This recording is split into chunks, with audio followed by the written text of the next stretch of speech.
נא לשבת. Please sit down.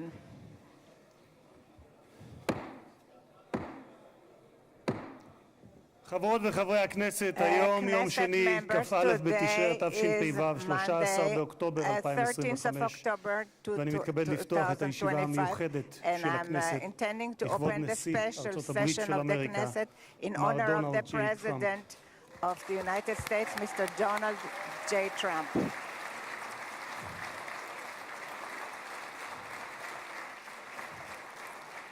חברות וחברי הכנסת, בטרם נתחיל אני מזכיר שישיבה זו היא ישיבה מיוחדת ולכן לא יהיו בה הפרעות. מי שיפריע יוצא מאולם המליאה ולא יורשה לשוב אליה עד תום הישיבה, לא תהיינה אזהרות.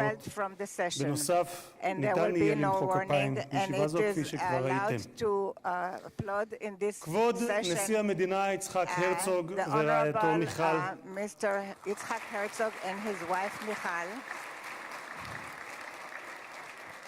כבוד ראש הממשלה בנימין נתניהו ורעייתו שרה, Benjamin Netanyahu and his spouse Sarah,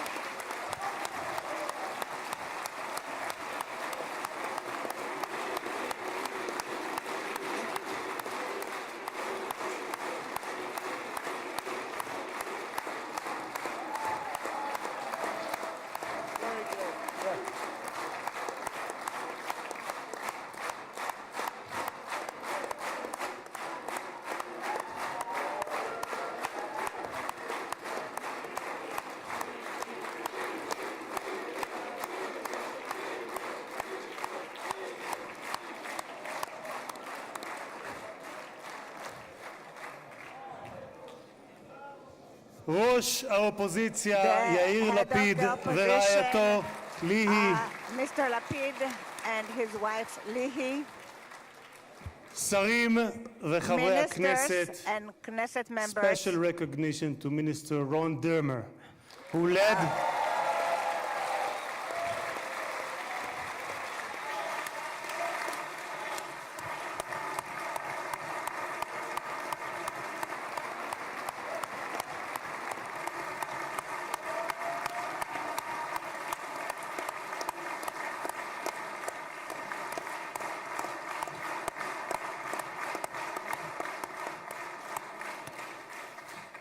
special recognition to Minister Ron Dermer, who led the negotiation team on behalf of Israel. Thank you, Ron. Secretary of State Marco Rubio,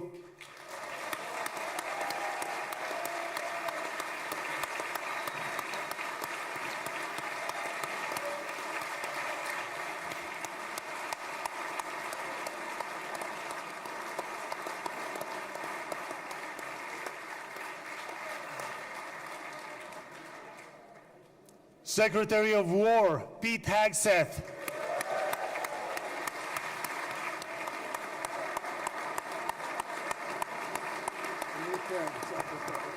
Secretary of War, I like it, I love it.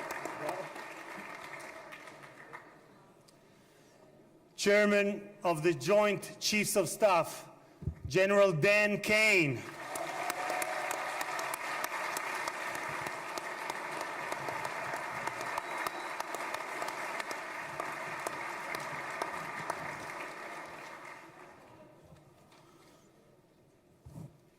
two key players, President Trump's special envoy Steve Witkoff, who is here with his partner Lauren,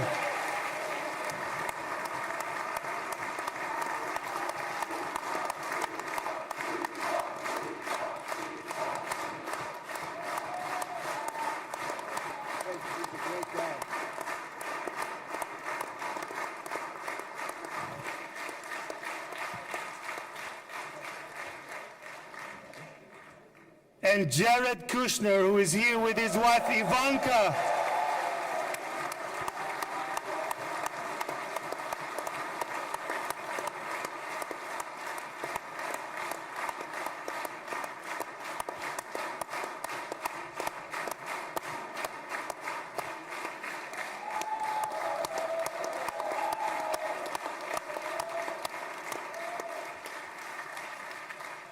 Thank you guys for everything that you have done to bring about this day.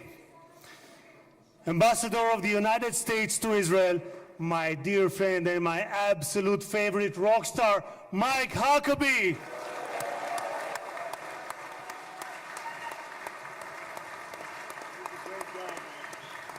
Do we have Janet? I don't see Janet. Janet's not in. Janet's not here.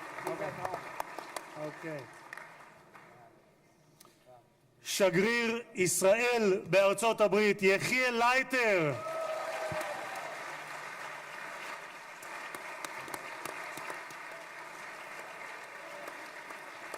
תודה. שגרירים וראשי משלחות זרות, ראש עיריית ירושלים משה ליאון ורעייתו סתווית, סגל א' של המדינה, ראשי גופי הביטחון, אלה שנמצאים איתנו ואלה שבשטח, הרמטכ"ל רב אלוף אייל זמיר, the chief of staff,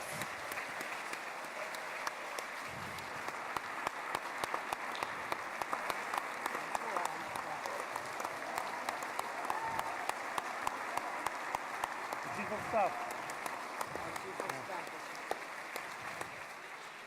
המפכ"ל רב ניצב דניאל לוי, the head of the police, Daniel Levy, נציב שירות בתי הסוהר רב the גונדר head of קובי the יעקבי, prisons, Mr. הוא נמצא Yacobi. בשטח, הוא מאלה שנמצאים He is בשטח. one of those who is in נציב הכבאות וההצלה הרב תפסר אייל כספי, Mr. Eyal Kaspi, the head of the fire. ראש המוסד דוד the head ברנע, of the Mossad, Mr. David Barnea.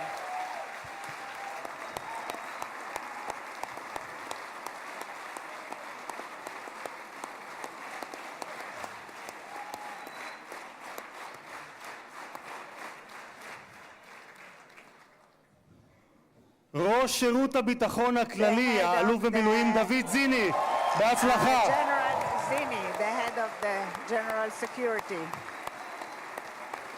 Great success to you.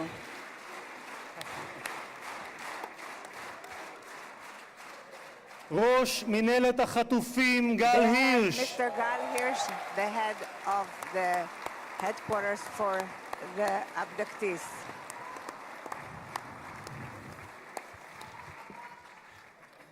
ראשי ערים וראשי Mayors רשויות מקומיות, and the local authorities. מנכ"ל הכנסת שהרים The בשלושה ימים chairman of ביקור the שדרושים Knesset לו 3 חודשים who לפחות, brought משה about צ'יקו a אדרי. visit in 3 days, which usually takes 3 months, Mr. Itzik Edry, מזכיר הכנסת עורך הדין דן the מרזוק, secretary of the היועצת- Knesset, היועצת המשפטית לכנסת עורכת הדין legal שגית אפיק, counsel of the Knesset, קצין הכנסת ניצב יובל חן, and the head of the Knesset, חברי הנהלת הכנסת, members of the משפחות חטופים, management of the Knesset, משפחות שכולות, families of the bereaved, families of the abductees.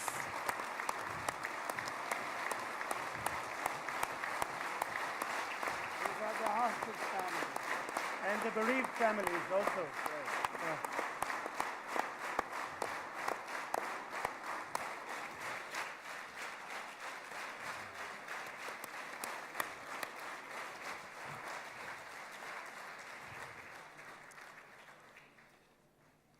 סגל א' של המדינה, The מכובדים head, מהארץ ומהעולם, great ואני פותר honorees, בזאת את הדוברים הבאים, and יזכו I כל exempt המכובדים. the others from קהל יקר, mentioning them אזרחי dear, ישראל, and the יש לי citizens of הכבוד Israel. המיוחד I had the special לברך יחד honor איתכם to bless את together with החבר you הטוב ביותר the שהיה אי best פעם friend למדינת of ישראל that בבית Israel הלבן. ever had in the ברוך White הבא House. לישראל, Welcome ברוך to הבא לירושלים, Israel. ברוך Welcome הבא לכנסת, to the הנשיא Knesset. דונלד ג'יי טראמפ. the President Donald J. Trump.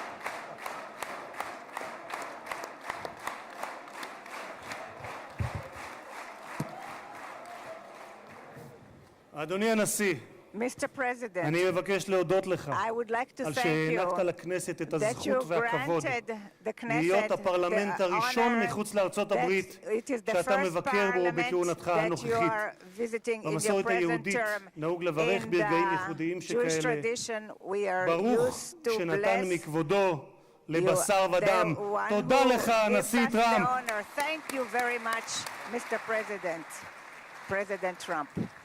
כבוד הנשיא, לפני 2000 Honorary שנה President, הוגלינו בכוח הזרוע מן 2,000 נחלת years אבותינו, ago, we were אבל exiled בכל from התפוצות our בהן homeland. חיינו, But in all the מעולם לא diaspora that שכחנו we את lived by, ירושלים. we never forgot הלב הפועם של Jerusalem. העם היהודי מאז The נוסדה beating כבירתו heart of the לפני Jewish 3,000 people, שנה, ואליה since it's התפללנו שנה אחר for שנה which we אחר שנה. prayed for year after לפני year. 7 שנים And 7 היית years אתה, ago, it הנשיא was טראמפ, you, President שבשם Trump, ארצות הברית של אמריקה that in the name of הכרת the United בריבונות States הישראלית על of the ירושלים. United States, you recognized Jerusalem as the אתה capital of מימשת Jerusalem. הבטחה שנשיאים רבים לפניך הבטיחו, אבל רק אתה קיימת. העברת את השגרירות האמריקאית לירושלים השלמה והמאוחדת.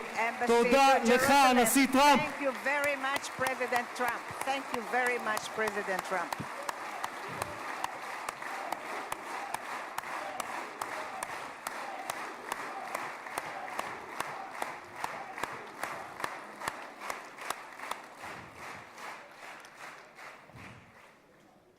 משחר הקמתה In the נאלצה dawn מדינת of its ישראל להילחם, establishment, אך תמיד הושיטה את Israel ידה was לשלום.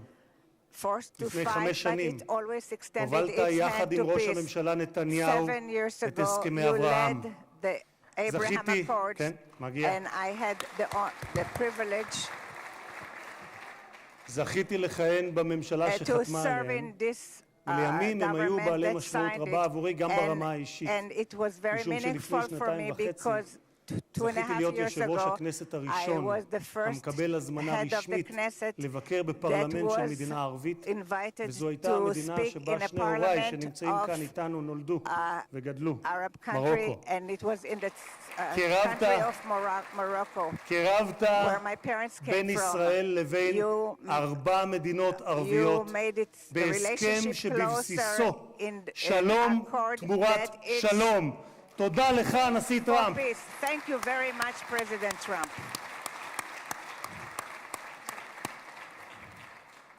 הרבה לפני כהונתך הראשונה, Many years כבר before your first term, ב-2011, already in זיהית את 2011, הסכנה שבאיראן you גרעינית, identified the וכתבת, danger of ואני אומר זאת בשפת המקור nuclear ברשותכם.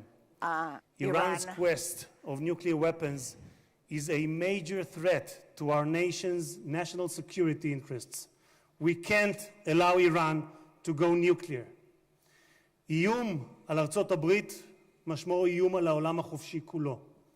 את עמדתך העקבית ששמה את אמריקה ראשונה, America first, Continued that אך you לא put לבדה, America but first, not but not America alone, alone. but not America הבאת alone. עמך Do you לבית brought הלבן with בשתי you to כהונותיך. the White לפני 4 House in your חודשים, 2 terms? לאחר שראש הממשלה 4 נתניהו months ago, פתח after במבצע עם Prime כלבי, Minister הורית על started המבצע Rising פטיש חצות, Lion, Midnight Hammer, you started פעולה the אמיצה, Midnight שלא Hammer, הייתה which was כמותה a very עד brave שאתה action, הגעת. that there was nothing like it until you arrived at the White House. בכך, In אדוני that, הנשיא, Mr. מנעתם President, you שואה prevented גרעינית שאיראן ביקשה להמיט nuclear עלינו holocaust ועל that העולם, Iran wanted to bring מדינה about to the שבפרלמנט world. שלה A country נבחרי in its הציבור זועקים its מוות elected לאמריקה, officials מוות לישראל. cry death to America והיום and death to אנו יכולים Israel. לומר And today we can למשטר say האייתולות באיראן, to the Ayatollahs לא יהיה ruled in נשק גרעיני. תודה Iran לך, will הנשיא not טראמפ. have nuclear power. Thank you, President Trump.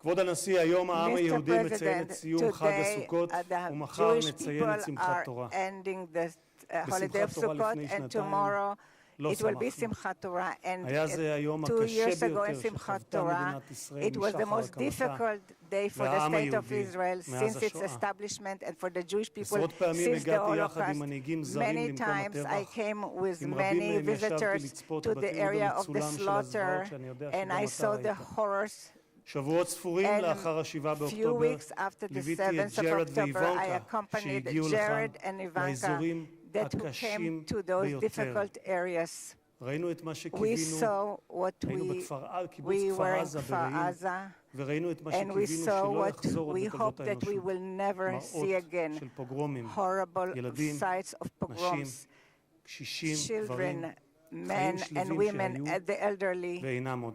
They are no longer השטן there. לא רק The רצח, Satan not טבח, only אנס murdered ושרף and raped רבים מאחינו ואחיותינו, and many of our הוא גם brothers and חטף אותם, sisters, he מתים also וחיים.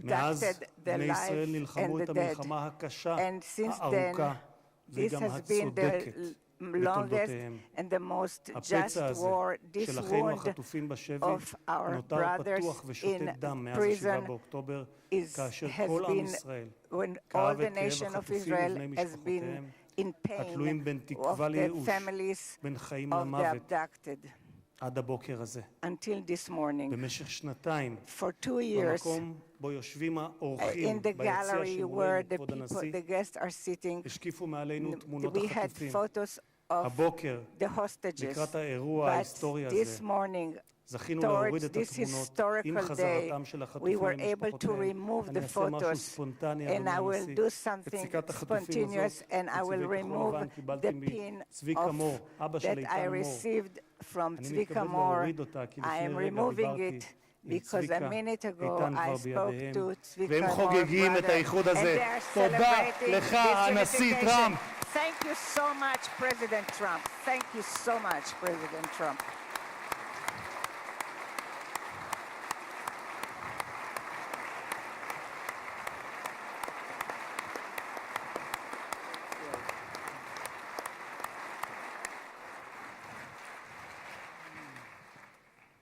Mr. President, you stand before the people of Israel not as another American president, but as a giant of Jewish history, one for whom we must look back 2.5 millennia into the mists of time to find a parallel, Cyrus the Great. You, President Donald J. Trump, are a colossus who will be enshrined in the pantheon of history. Thousands of years from now, Mr. President, the Jewish people will remember you. We are a nation that remembers. Far from being a local struggle, what we are witnessing is a global struggle, a global battle between the forces of extremism, radicalism, and fundamentalism, and those of freedom, liberty, and democracy. What the world needs now is not appeasers who feed the crocodile in the hope that they will be eaten last, like the kind we have seen recently at the UN General Assembly. And by the way, President Trump, your team has checked the teleprompter. It is working beautifully. What the world needs now are more leaders who are brave, resolute, strong, and bold. The world needs more Trumps.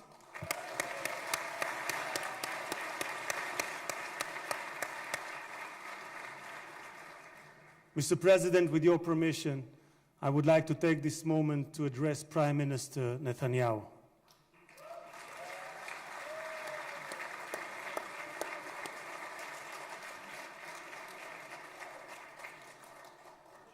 ראש הממשלה, תודה, ראש הממשלה, עמדת בכל שנות כהונתך, אבל בפרט בשנתיים האחרונות, מול לחצים אדירים.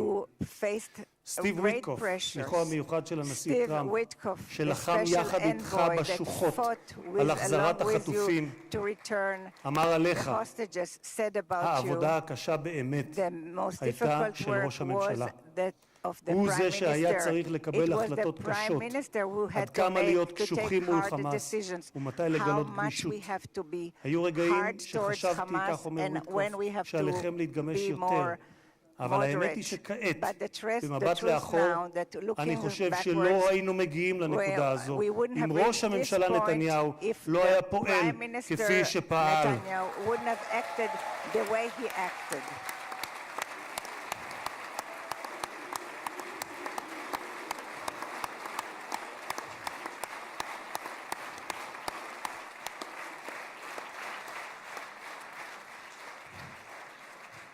גם הנשיא שלי, Also, ממשיך ויטקוף, גם הנשיא שלי, אתה אדוני, הנשיא טראמפ, מאמין my בכך. president, הוא מאמין Trump, שראש believes הממשלה נתניהו that the קיבל Prime החלטות קשות Minister מאוד, Netanyahu והיו אנשים made פחות אמיצים hard decisions, שלא היו מקבלים and החלטות there were כאלה. people who would have והנה been אנחנו less כאן brave, היום, who wouldn't have made משום these שלחמאס decisions. לא הייתה We ברירה, are here כך today אומר ויטקוף. because הם the נאלצו Hamas להגיע did not have להסכם an הזה. alternative. So הלחץ says היה Witkov. עצום ולכם The יש pressure צבא was גדול. great, התקדמתם and therefore משמעותית we בשטח, progressed וזה מה immensely, שהוביל and להסכם this הזה. is what כך brought אומר about this השליח agreement. ויטקוף. This is what the envoy Witkov has stated. אדוני ראש הממשלה, Mr. Prime אתמול, Minister, yesterday, בדרכו לישראל, אמר on הנשיא his טראמפ, way to Israel, שאתה the הוא האיש President הנכון, Trump, that you are בזמן the הנכון. right person ואני at גאה the לומר right כאן, time. And I'm proud to say לעיני העולם, here, in front of the שבזכותך whole world, הגענו that להישגים thanks to הרבים you, שאליהם we הגענו. agree- תודה we achieved לך, ראש the הממשלה. great things that we have achieved. Thank you so much,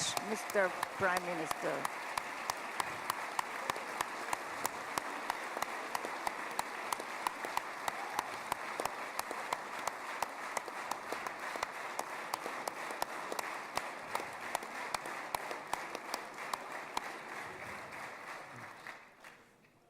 ביום הזה This day, today, נודה מלב האומה and we will וממעמקי thank from the הנפש heart הלאומית depth of לחיילי our heart צה"ל to האמיצים, the brave soldiers of the IDF, of the Israeli Defense Forces,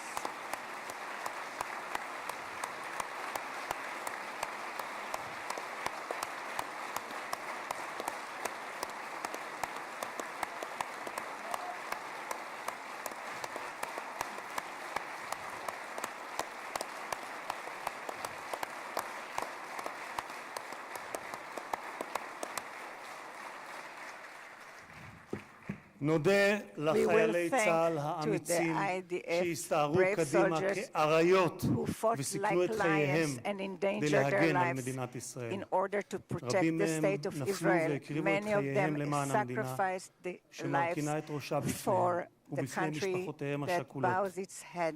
דמם לא Their נשפך blood לשווא, was not- כי בגבורתם did ובהקרבתם not die in הם vain. הביאו לרגע Because with הנשגב their הזה, heroism, they ושמותיהם brought this ייוותרו state, חקוקים לעד and their names בלב will האומה. be inscribed forever in the hearts of the nation. President Trump, President, you are the president of peace. There was not a single person on this planet who did more than you to advance peace. No one even came close. Your election to the presidency marked a turning point, not only for the United States, but for the entire world. Through your strength of character and unwavering resolve, you brought an end to bloody conflicts in no fewer than 8 regions across the globe. In less than 9 months, you became one of the most consequential presidents in history. You saved countless lives that would have been lost without your leadership. And as our sages teach, whoever saves one life, it is as though he has saved an entire world. You have proven that true peace is achieved through strength, and that only those who are prepared to use force in the present can prevent the need to use it in the future.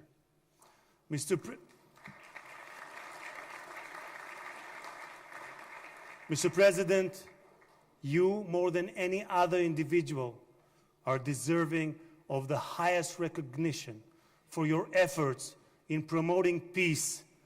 Therefore, I hereby announce that together with our good friend, Speaker of the House, Mike Johnson, we will rally speakers and presidents of parliaments from around the world to submit your candidacy for the Nobel Prize, Peace Prize next year. There is no one more deserving than you, President Trump. No one.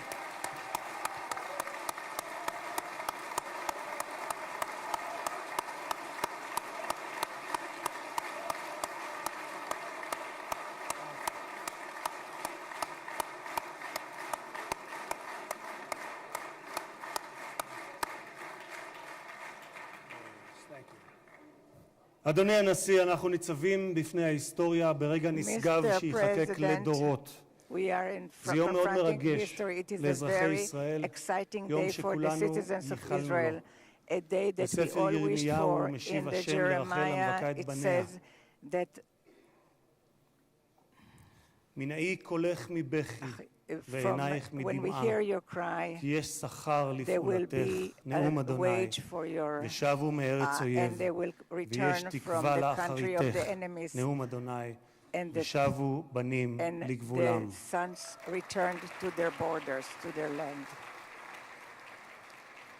אני מבקש לאחל מכל ליבי החלמה מהירה ושלמה לפצועים ולחטופים השבים. כמה טוב שבאתם הביתה. How happy we are and how good it is that you are back home. הנשיא טראמפ, מי ייתן והעושה שלום במרומיו יברך אותך, נשיא השלום, את ארצך ואזרחיה, את משפחתך וכל היקרים לך, ויעשה שלום עלינו ועליכם. May God bless you, President Trump. May God bless the United States of America. And may God bless the state of Israel. תודה רבה וחג שמח.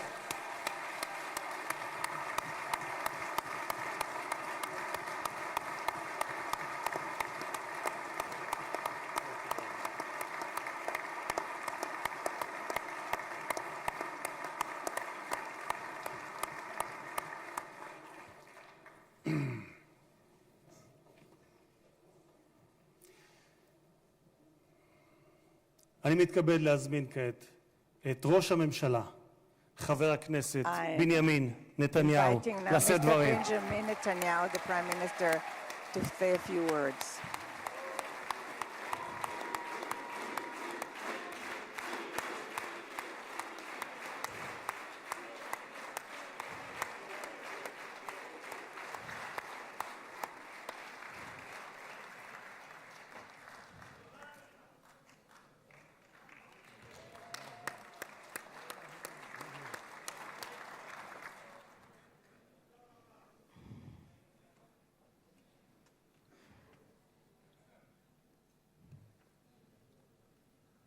מכובדי הנשיא הרצוג ורעייתו מיכל, President Herzog and his wife Michal, מכובדיי הרבים, and the great honorary guests, ובראשם and headed by ידידנו הגדול, our great friend, נשיא ארצות הברית, the President of the United הנשיא States, דונלד ג'יי טראמפ. Donald J. Trump.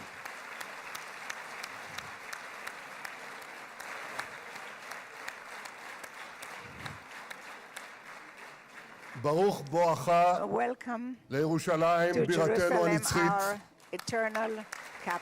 ברוך בואך לישראל ביום המרגש הזה שיחקק בתולדות עמנו. וגם אתה הנשיא תחקק בתולדות עמנו. כי כבר נחקקת בתולדות האנושות, אבל אנחנו, כפי שנאמר, זוכרים את ידידינו, ואנחנו יודעים את חלקך החשוב והמכריע בהחזרת יתרת חטופינו ביום הזה, שהתבשרנו עכשיו, רק לפני שעה קלה, שכל חטופינו החיים שבו אלינו. איזו התרגשות.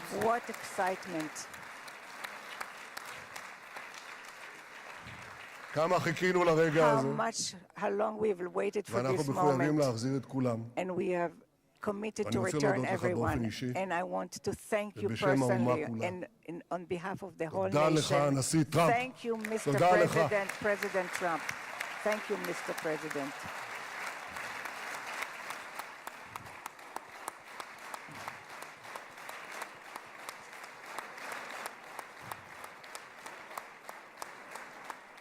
Now, I know that the teleprompters are working well, though I'm not using them. But I'm not sure about the translation. So I'll say words in English. President Trump, the Knesset welcomes you and your distinguished delegation to Jerusalem, our eternal capital. This is your first visit to Israel since you recognize Jerusalem as our capital and moved the embassy here. Thank you, President Trump, for that.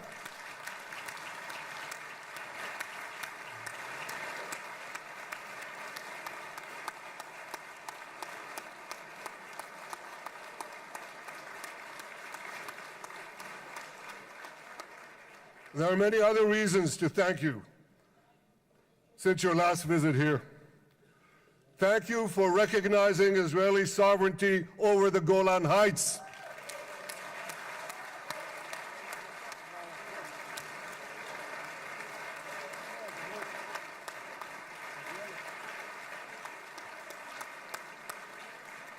Thank you for standing up to the lies against Israel in the United Nations.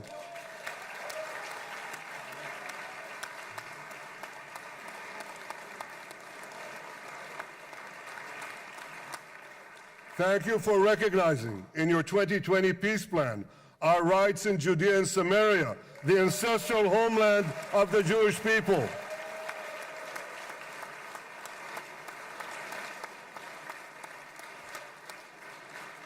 Thank you for brokering the historic Abraham Accords.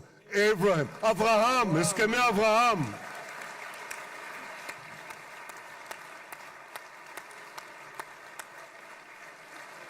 Thank you for withdrawing from the disastrous Iran nuclear deal.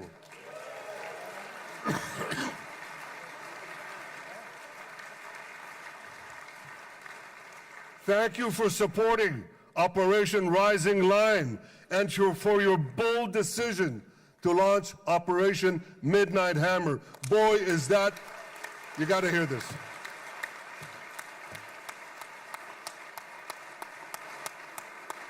This is the most fitting name ever named for a military operation, because a little after midnight, you really hammered them.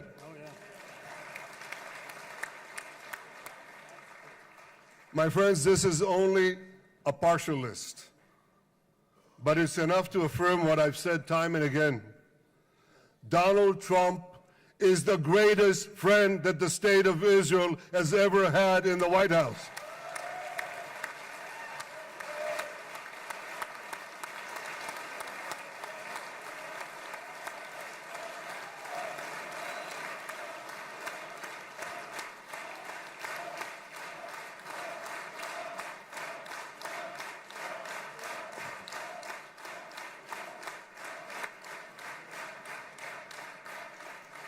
No American president has ever done more for Israel.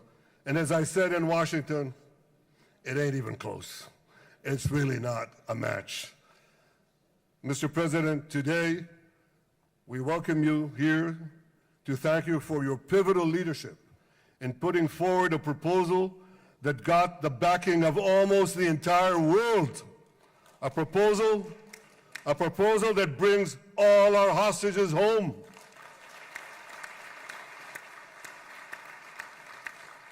A proposal that ends the war by achieving all our objectives. A proposal that opens the door to an historic expansion of peace in our region and beyond our region. Mr. President, you are committed to this peace. I am committed to this peace. And together, Mr. President, we will achieve this peace. We've done it before. We've done it before in the Abraham Accords, and we'll do it again. Mr. President, today the Jewish calendar marks the end of 2 years of war. That war began on October 7th, on the Jewish festival of Simchat Torah. You always tell me, and you tell the world, remember October 7th. Mr. President, we remember. We remember the thousands of Hamas terrorists who stormed into our towns and kibbutzim. We remember the 1,200 people Hamas savagely slaughtered in cold blood, including dozens and dozens of Americans. We remember entire families burnt alive as they embraced each other. We remember the beautiful young Israelis brutally gunned down at the Nova Music Festival. We remember the hundreds of our citizens who were dragged into the dungeons of Gaza, including 12 Americans, men and women, young and old, babies and elderly Holocaust survivors. My friends, Mr. President, Donald, these monsters take babies as hostages. In response to this barbaric attack on October 7th, Israel did what it had to do. With indomitable courage, we set out to defend our people, to defeat our enemies, and to release our hostages. Our heroic soldiers fought like lions. They fought on the front lines of civilization and barbarism. Israel achieved amazing victories over Hamas and the entire Iran terror axis. Sinwar, Def, Hania, Nasrallah, Assad, they're all gone.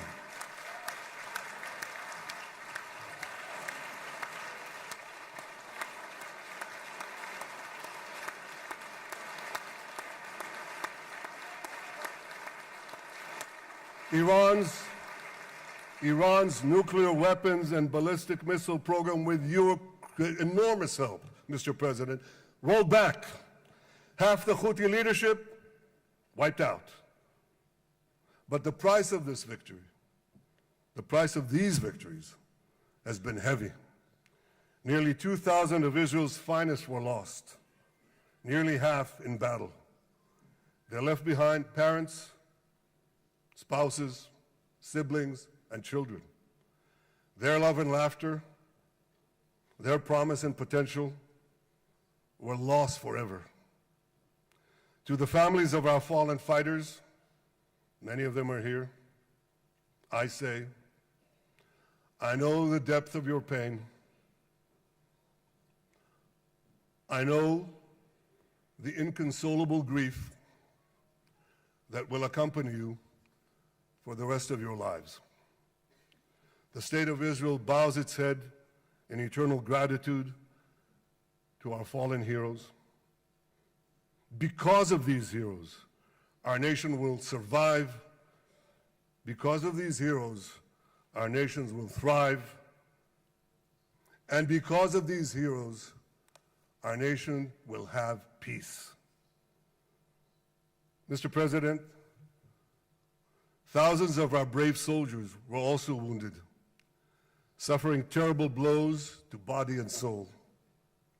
Brave soldiers like Ari Spitz. Ari is an American. Ari is an American Israeli who was injured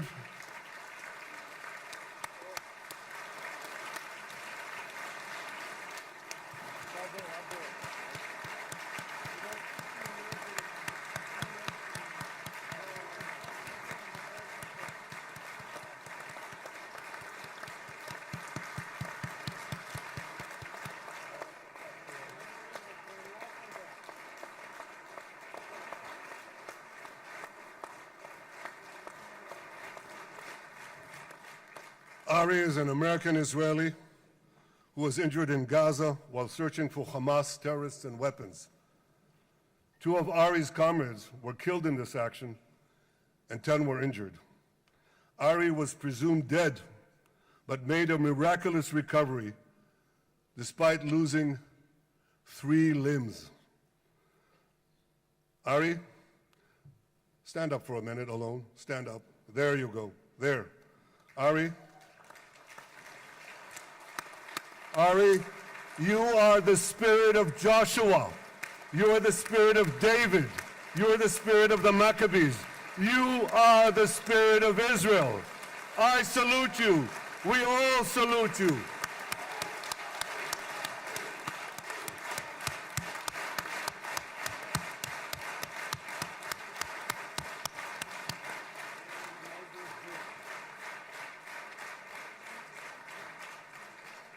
Sabine Tassa of Kibbutz Netiv HaAsara is watching us today from the Israeli consulate in Los Angeles. Sabine lost her husband and her oldest son on October 7th. She is the mother of 3 other boys. 2 of them, Koren and Shai, witnessed their father jump on a Hamas grenade to save his 2 sons. We all saw the film of those 2 boys crying out in pain, "Father is dead. Why? Why did God save me?" Mr. President, my friend Donald, I've seen some very tough things in my life. But I couldn't bring myself to watch those boys suffering again. So I didn't see this film except once. Yet Sabine, their mother, has had the strength and fortitude to show this film across the world. And my wife Sarah and I asked her, "Sabine, how do you do it? Why do you do it?" And she answered, "I do it to show the entire world the monsters Israel is fighting and the justice of our cause." This is what she's doing once again in Los Angeles. Sabine, you can hear me now. So I want to tell you on behalf of all of us, you embody the spirit of our biblical heroines, Deborah, Ruth, and Esther. You too are the spirit of Israel, and we all salute you.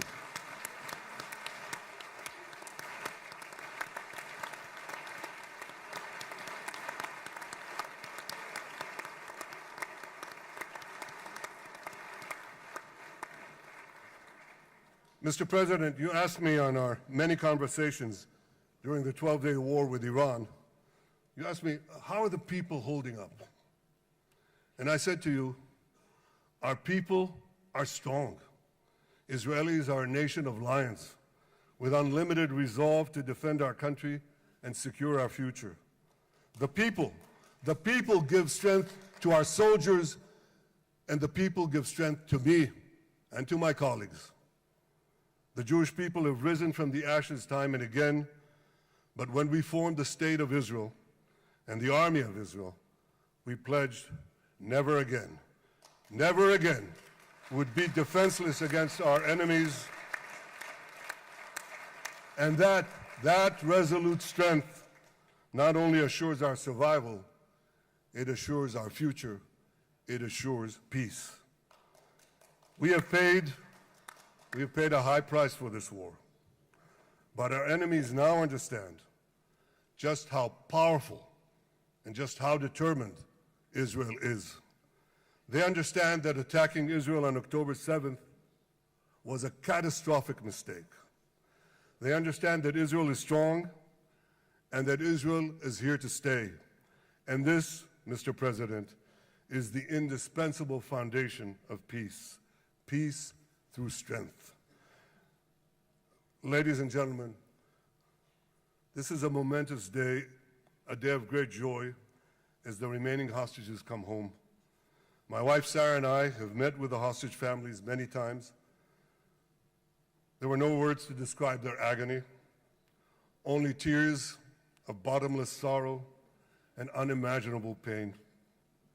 At the beginning of the war, I promised to bring all the hostages home. Today, with the indispensable help, the determined and focused help, the unremitting help of President Trump and his team, and with the incredible sacrifice and courage of the soldiers of Israel, we are fulfilling that promise.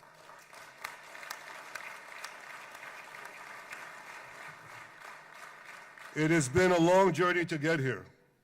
In the first week of the war, our brave soldiers put military pressure on Hamas, and the international community put diplomatic pressure on them.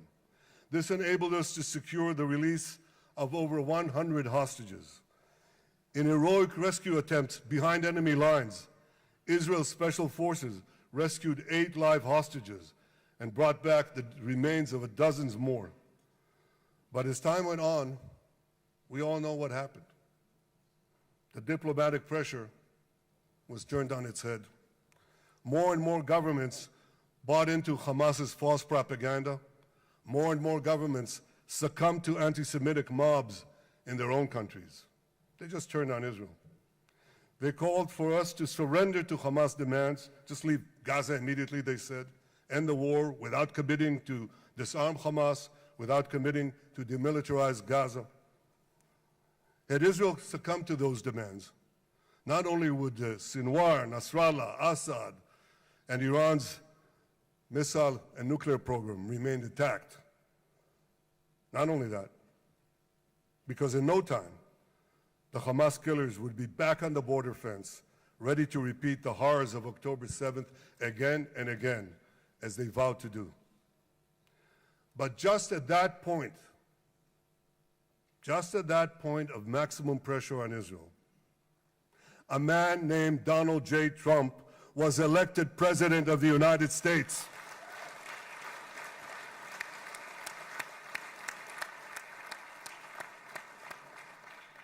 And ladies and gentlemen, overnight, everything changed. Everything. We felt it right here. Mr. President, thanks to your unequivocal backing of Israel, we secured a second hostage deal within weeks of your election. And in the months that followed, we worked closely together to forge a path to bring the remaining hostages home and end the war. End the war in a way that ensures the disarming of Hamas, the demilitarization of Gaza, and that Gaza would never again pose a threat to Israel. 2 months ago, you fully backed my decision to send the IDF into the last Hamas stronghold in Gaza City. You shared my view that this military pressure would help free the hostages. And despite all the criticism, all the naysayers, we were right. Hamas caved in. And 2 weeks ago, you succeeded in doing something miraculous. You succeeded in doing something that no one believed was possible. You brought most of the Arab world, you brought most of the world behind your proposal to free the hostages and end the war. I want to thank Steve Witkoff, Jared Kushner, and Ron Dermer for their great contribution to this effort.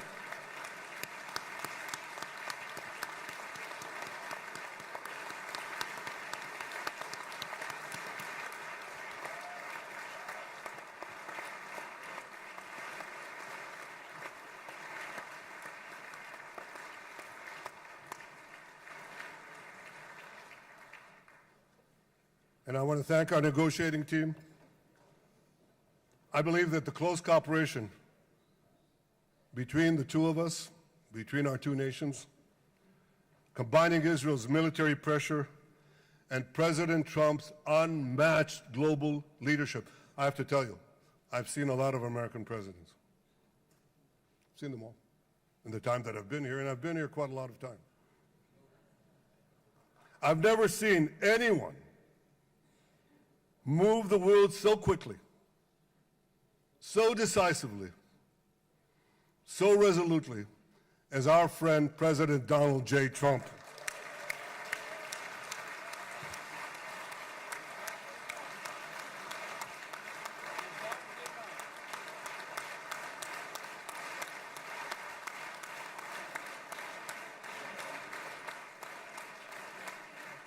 With our military pressure and President Trump's global leadership, we achieved this historic moment. It's a moment of indescribable joy as our nation embraces our sons who are coming home. Mr. President, this week, Jews around the world are going to read the book of Ecclesiastes, Kohelet, in the Bible. The Bible has many miraculous moments. One of them was your decision to bomb Fordo. I think it was a pivot of history because it wasn't meant only to bomb Fordo.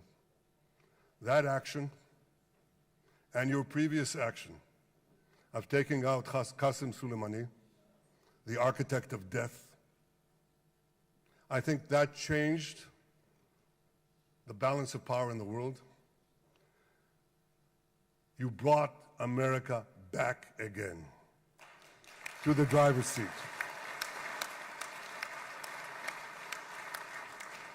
Now, I said that we're going to read this week the book of Ecclesiastes. It's not a book of action. It's a book of meditations, of thought, a perspective on life and on death. And in this book, we read the immortal words of King Solomon. To everything there is a season, and a time for every matter under heaven. Et milchama ve'et shalom. A time for peace and a time for war. The last 2 years have been a time of war.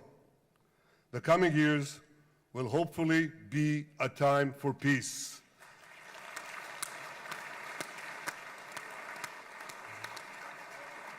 Peace inside Israel and peace outside Israel.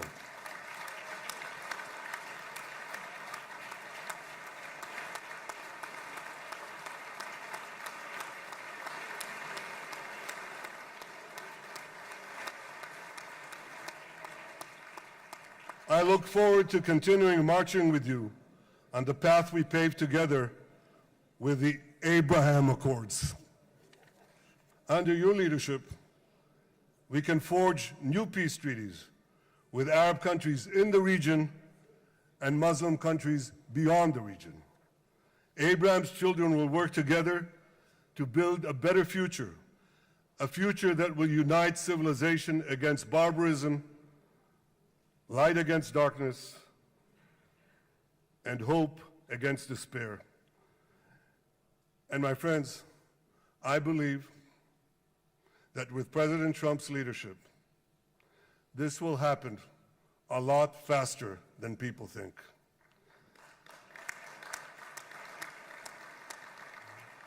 As Prime Minister of Israel, I extend my hand to hold those who seek peace with us.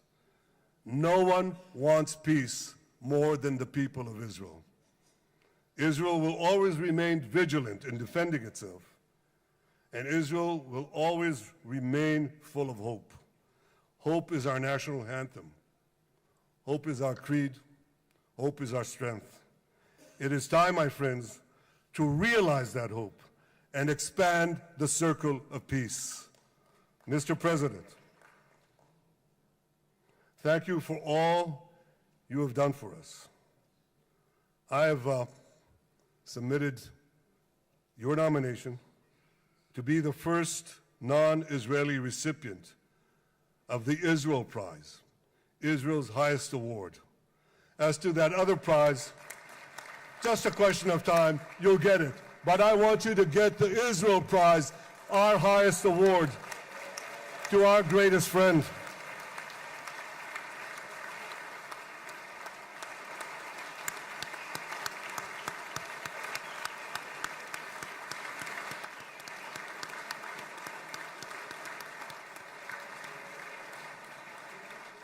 When others were weak, you were strong.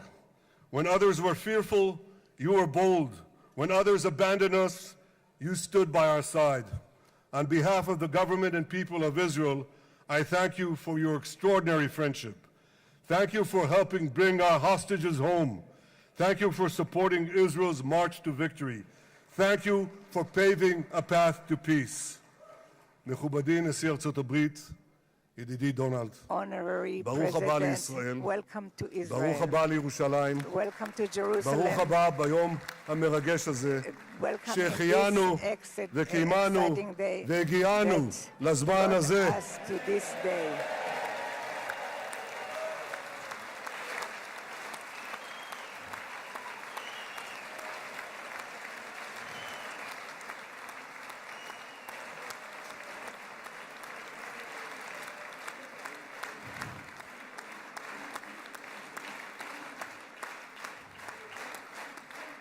May God bless you and your family, Mr. President.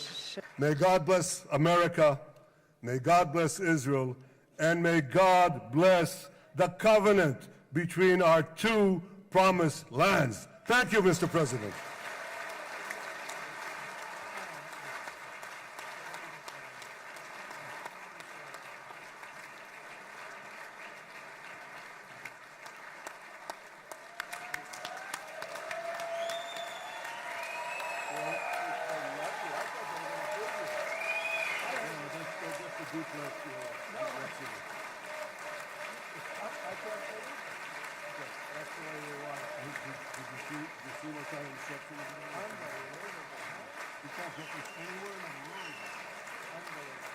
But you'll get it in the morning. Thank you.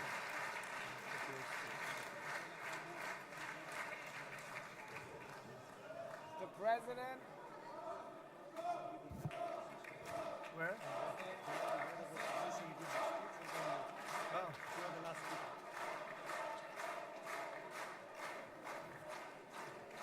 Come on up, opposition. Come on, opposition. Yeah. Okay.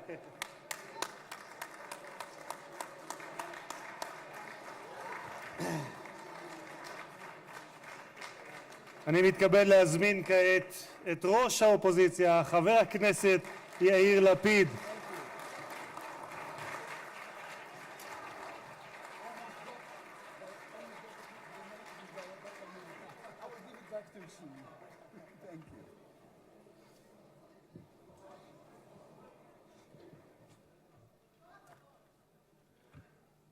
Mr. Speaker, members of Knesset, ministers, President Herzog, Prime Minister Netanyahu, distinguished guests, Your Excellency, President Trump. For 2 years, we waited for this moment. 2 years of sleepless nights, 2 years without air in our lungs. Our eyes are filled with tears today. Our hearts are filled with gratitude. Our children are coming home.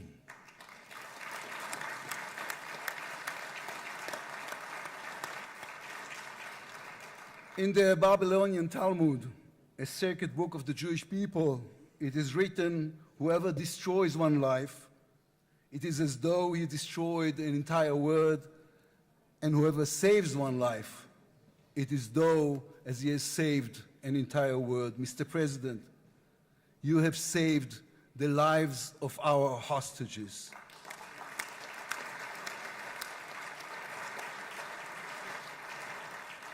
But you saved so much more. You have saved the souls of the bereaved whose loved ones now will be brought home for burial.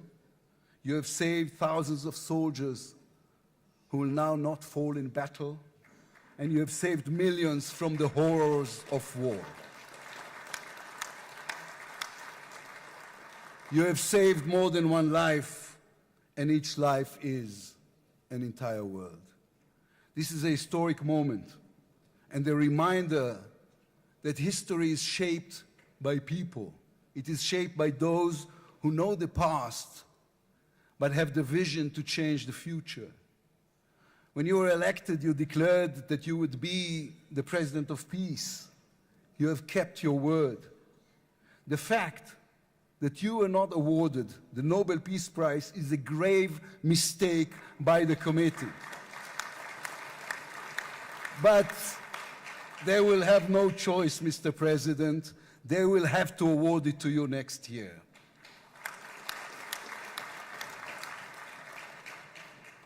Peace will not come by waiting.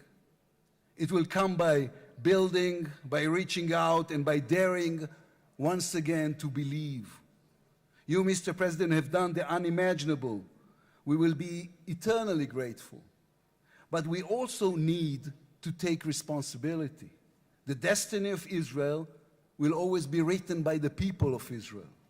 We must now prove ourselves worthy of what has been achieved.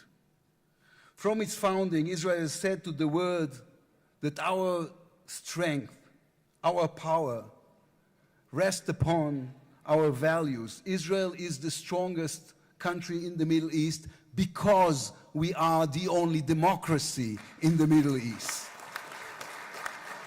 Because we believe in the principles laid in our Declaration of Independence, which says Israel will ensure complete equality of social and political rights to all its inhabitants, irrespective of religion, race, or sex.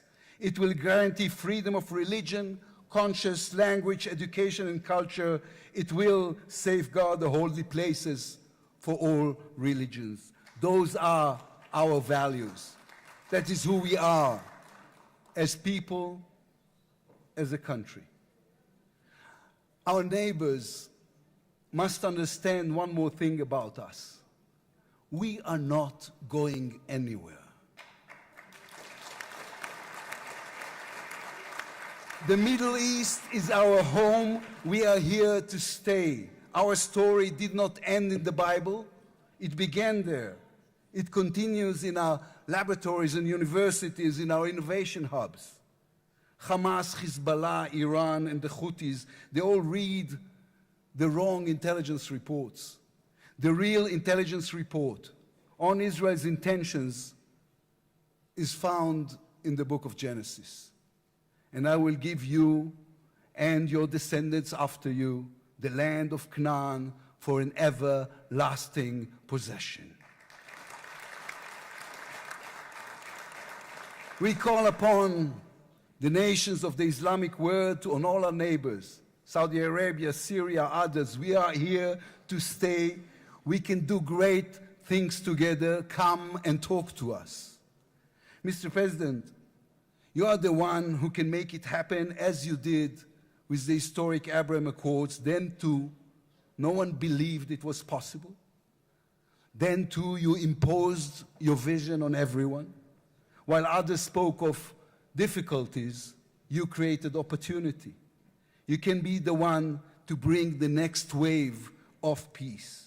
The people of Israel support this. They want this. We are ready. And you can later today in Egypt with your unbelievably talented team, my friends, Steve Witkoff, Jared Kushner, Marco Rubio, Pete Hegseth, forge a regional alliance that will change not only the Middle East, but the entire world. After 2 years of war, the peoples of this region should look around and ask themselves, whose situation is better? Those who chose the path of peace or those who chose the path of war?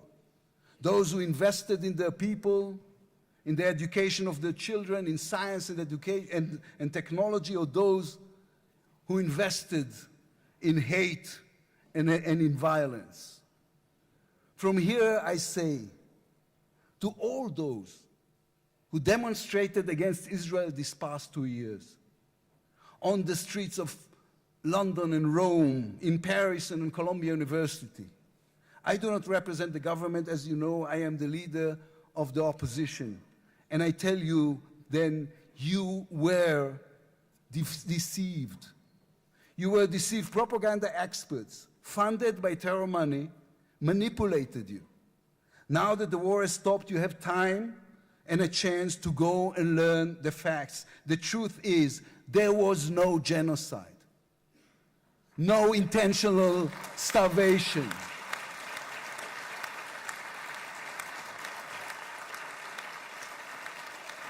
The truth is, there was an army and a country fighting in the most complicated conditions imaginable against terrorists who send their own children to die for a follow-up, who use their own children as human shields. The truth is that the democratic state was attacked by a fanatical terrorist organization. 1,200 people were killed in one day, women were raped, babies were burned alive. And all that, on all the while, they played with your minds, selling you the absurd idea that supporting Islamic terror is somehow a liberal value. There is good and evil in this world. When you stand with Hamas, you stand with evil. When you stand with Hezbollah, you stand with evil. When you stand with the Iranian regime, you stand with evil. When you stand with Israel, you stand on the side of justice.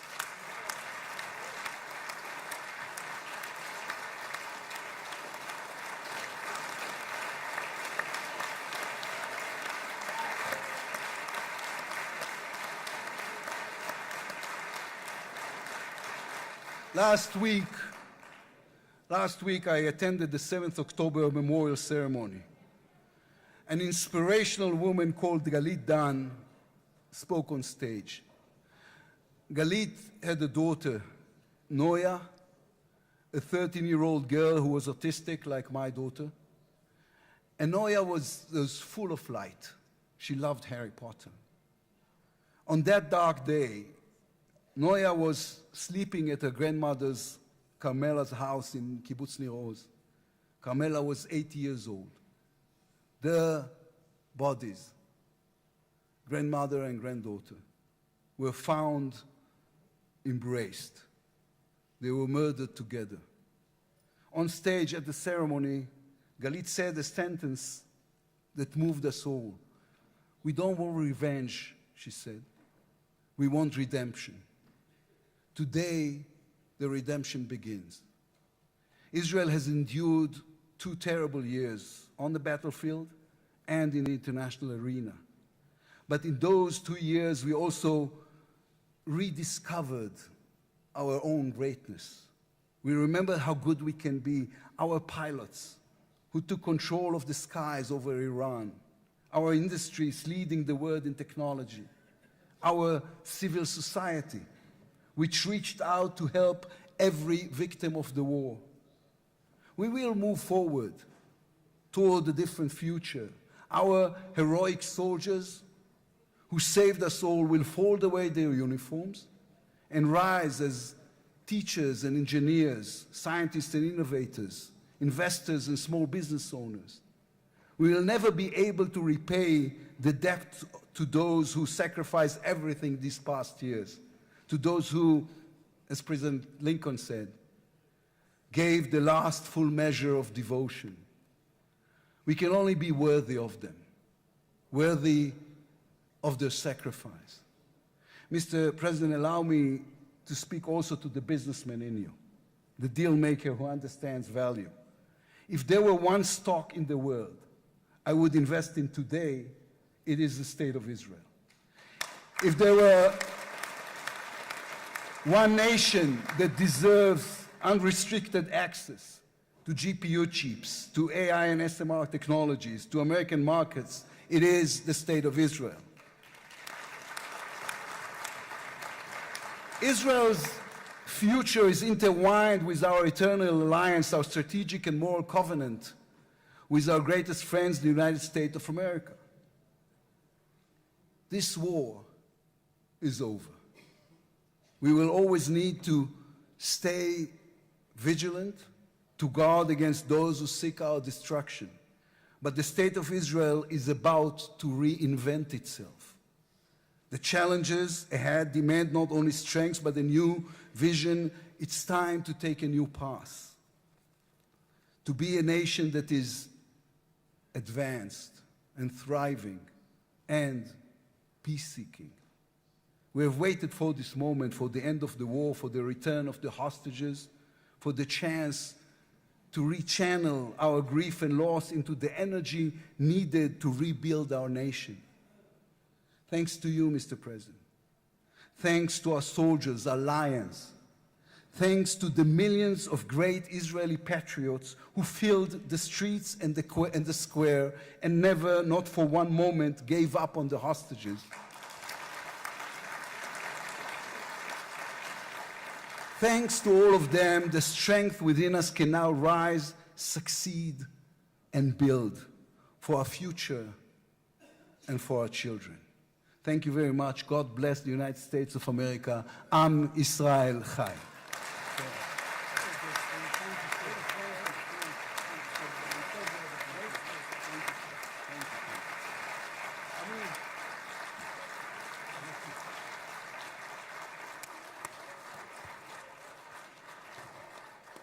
אני מודה לראש האופוזיציה. I would like to thank the head of the opposition. Members of the Knesset. It is now my distinct honor to invite the President of the United States of America, His Excellency Donald J. Trump, to address the Knesset.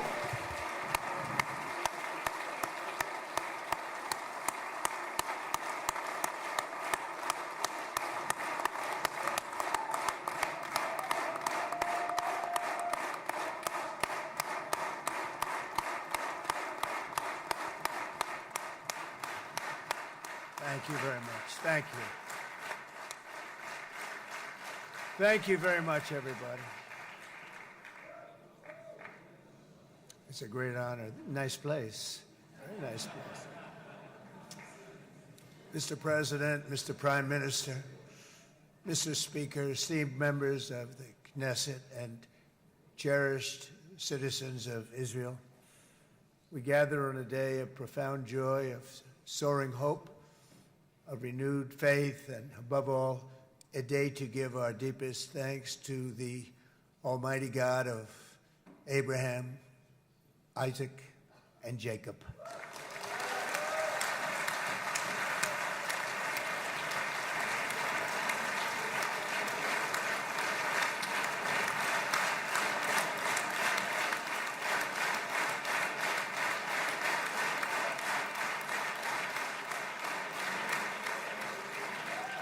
After 2 harrowing years in darkness and captivity, 20 courageous hostages are returning to the glorious embrace of their families, and it is glorious. 28 more precious loved ones are coming home at last to rest in this sacred soil for all of time. And after so many years of unceasing war and endless danger, today the skies are calm, the guns are silent, the sirens are still, and the sun rises on a holy land that is finally at peace, a land and a region that will live, God willing, in peace for all eternity.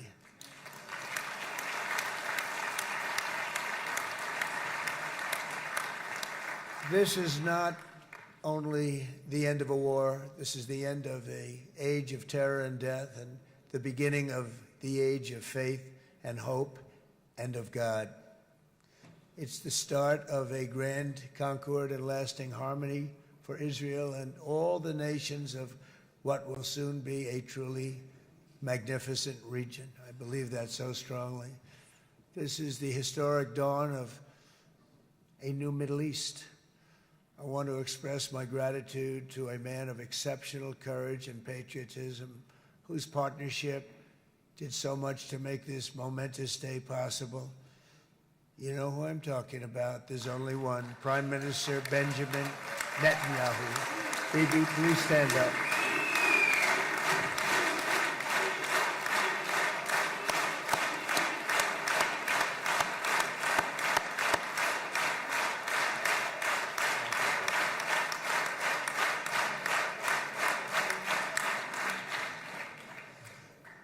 And he is not easy, I want to tell you.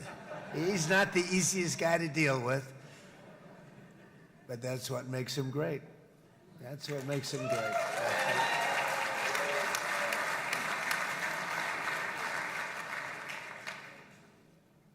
Thank you very much, baby. Great job.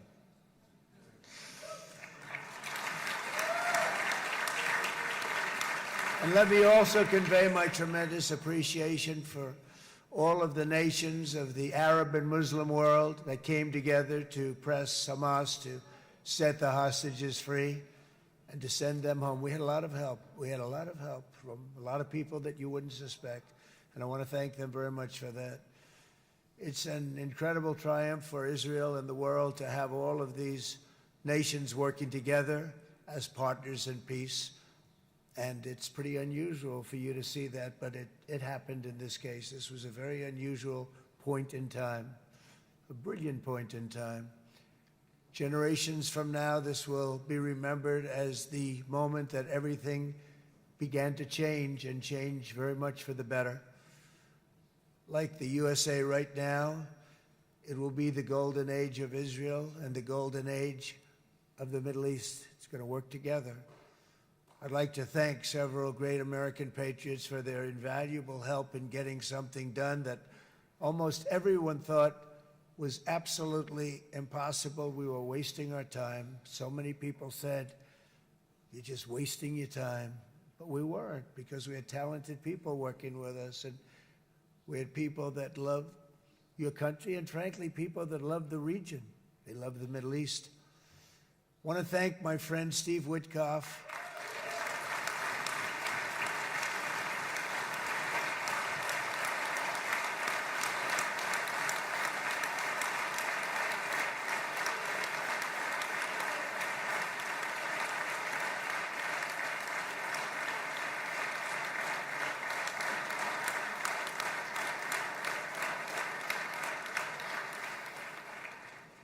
You know, Steve was chosen by me. He never did this before, but I knew him as a few things. He was a great businessman, but I know a lot of great businessmen, to be honest with you. He had tremendous negotiating skills, but I know a lot of people that negotiate pretty well, although it is an art. But there are people that can negotiate pretty well. But most importantly with Steve, he's just a great guy. Everybody loved him. Everybody. I mean, I know some negotiators that are so good, but you wouldn't have had peace in the Middle East. It would be in World War III right now with some of these guys. Everybody loves Steve, and they respect him, and they somehow can relate to him. I've known him for many years, and I've seen it over and over again. להוציא את חבר הכנסת עודה, להוציא אותו מהאולם, להוציא אותו מיד, החוצה, החוצה. Please expel this Knesset member. Please expel this Knesset member. להוציא גם את חבר הכנסת כסיף. להוציא את חבר הכנסת כסיף מהאולם. Expel Knesset member Kasif out of the hall. Please expel him immediately.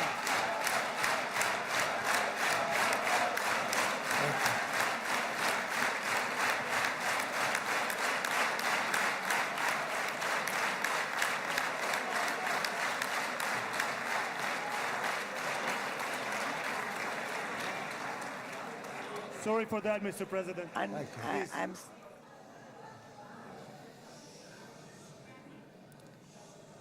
That was very efficient.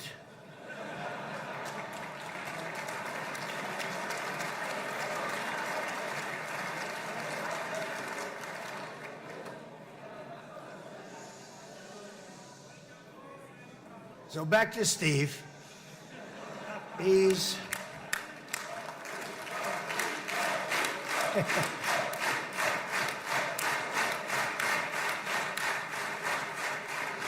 But I tell one story because he was so involved, and then we called in Jared. We need that brain on occasion. We got to get Jared in here. We got to get a certain group of people. But Steve started this all by himself. I call him Henry Kissinger, who doesn't leak, okay? Henry is a big leaker. He leaked. Steve doesn't leak. Steve just wants to get the job done. He wants to do what's right. But I'll give you just a quick story because, as you know, he's working on the war with Russia and Ukraine, a war that would have never happened if I were president. A shame. 7,000 young soldiers a week are being killed. More than that this last week. It's a shame. Should have never happened. But it did happen, and we won the race, and I took over this horrible war that's been raging, and I thought it would be easily settled. I thought it was a hell of a lot easier than doing what we just did very successfully with Israel and a lot of other people. But this came first, and we'll get that one. But I set up a meeting for him to meet with President Putin, thinking it would be a 15 or a 20-minute meeting. Steve had no idea about Russia, had no idea about Putin too much, didn't know too much about politics, wasn't that interested. He was really good at real estate, but he had that quality that I was looking for, and I didn't see it around in too many ways. And I set up the meeting with Putin, and I called. I said, is Steve finished yet? That was about a half an hour into the meeting. No, sir, he's not. He's still inside. This is in Moscow. I said, well, how's he doing? I don't know, sir. He's still inside. I called up an hour later. Let me speak to Steve. Sir, he's still with Putin. He's with President Putin. I said, wow, that's a long meeting, 1 hour. I called up an hour later. He was still with Putin. 3 hours later, he was still with Putin. 4 hours later, he started to get the word that he was going to be coming out soon. And in 5 hours, he came out. I said, what the hell were you talking about for 5 hours? And he says, just a lot of interesting things. We're talking about a lot of interesting things, including what he went in there for, but you can't talk about it for 5. You can talk about it for a certain period of time, and you know what you're getting. But that's a talent. That's a talent, where you can do that. Most people I'd send in, number one, they wouldn't be accepted. Number two, if they were, the meeting would last 5 minutes, and that's what happens with Steve. Everybody loves him. They love him on this side. They love him on the other side. And he really is. He's a great negotiator because he's a great guy. So thank you very much, Steve, very much.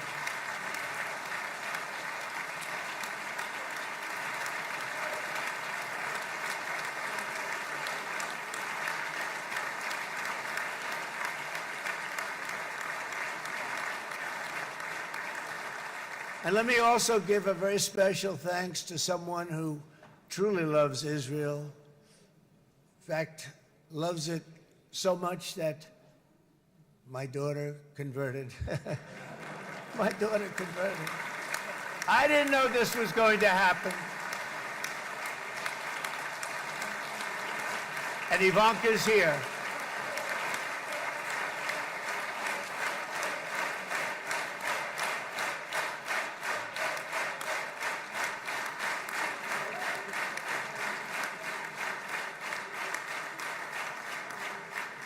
And Bibi, you do know this was not in the cards for me. You understand that. And she is so happy, and they are so happy. At least I think they're happy. If they're not, we have a big story, right? No, they have a great marriage, and they get along great. They're best friends. They have a very special relationship. But Jared has been so helpful. He really did something very special. He established the Abraham Accords with a group of very wonderful people. I like calling it the Avraham Accords, because people that, right? Avraham. It's so cool. It's so much sort of nicer, you know? The Abraham versus the Avraham.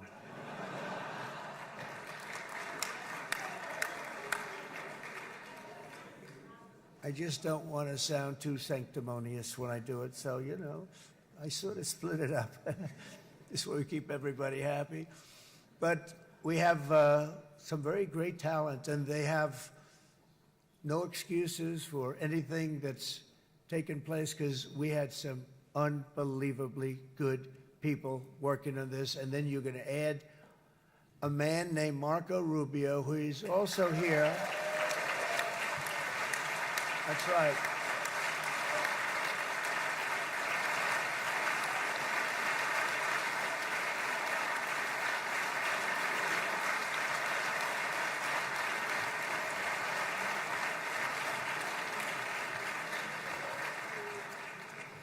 And I have a prediction that Marco will go down, I mean this, as the greatest Secretary of State in the history of the United States. I believe that. I believe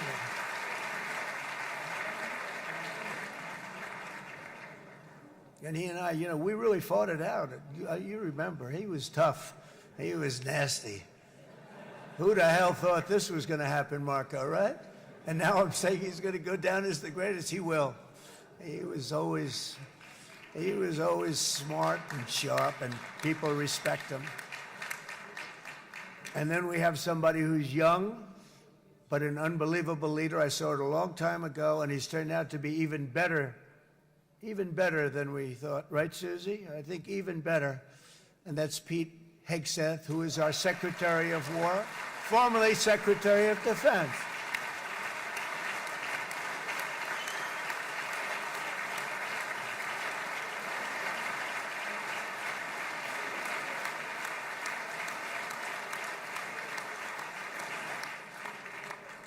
And as you know, we decisively won World War I.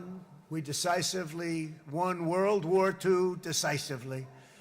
And everything in between and everything before it, we won everything. And then they had the brilliant idea of changing the name from war, you know, it was war, to defense. And with that went a certain thinking. And we fought in a very politically correct way after that. We always had the strongest military, and now we have a stronger military than we've ever had before. Because of my first term, I've totally rebuilt the military, every aspect of it. But we have, if you think, we settled 8 wars in 8 months. I'm now including this one, by the way, if that's okay. They may say, well, that was quick, because yesterday I was saying 7, but now I can say 8. The hostages are back. The hostages are back.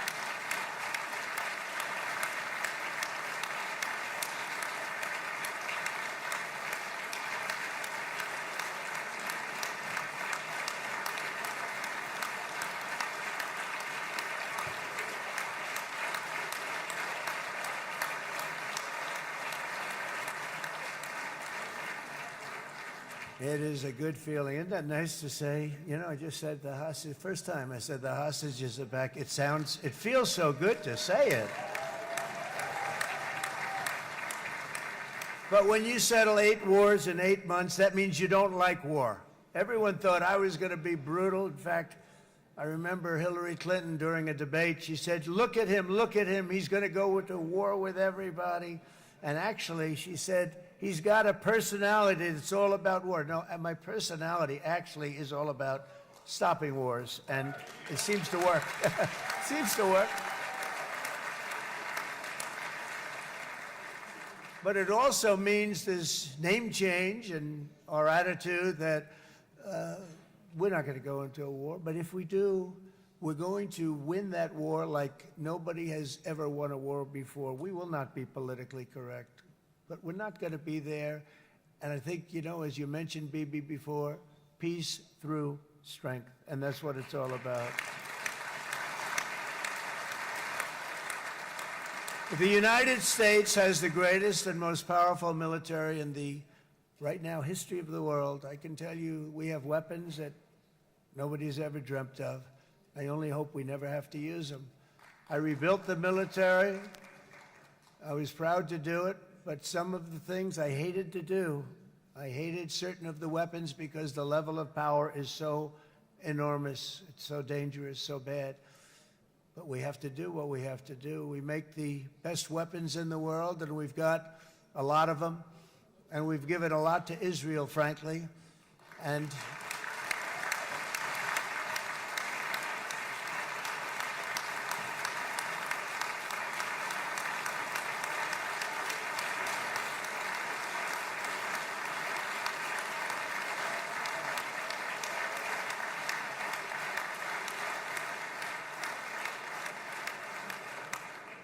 I mean, Bibi would call me so many times, can you get me this weapon, that weapon, that weapon? Some of them I never heard of, Bibi, and I made them.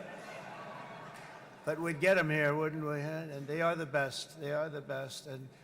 But you used them well. It also takes people that know how to use them. And you obviously used them very well. but so many that Israel became strong and powerful, which ultimately led to peace. That's what led to peace. So as we celebrate today, let us remember how this nightmare of depravity and death all began.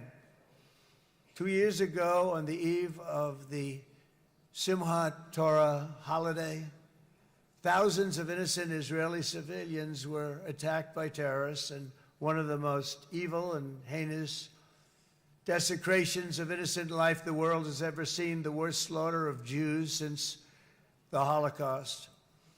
The cruelty of October 7th struck to the core of humanity itself. Nobody could believe what they were witnessing. The United States of America grieved alongside you, and we mourned for our own citizens who were so viciously taken that day. And to all the families whose lives were forever changed by the atrocities of that day, and all of the people of Israel, please know that America joins you in those two everlasting vows: never forget and never again.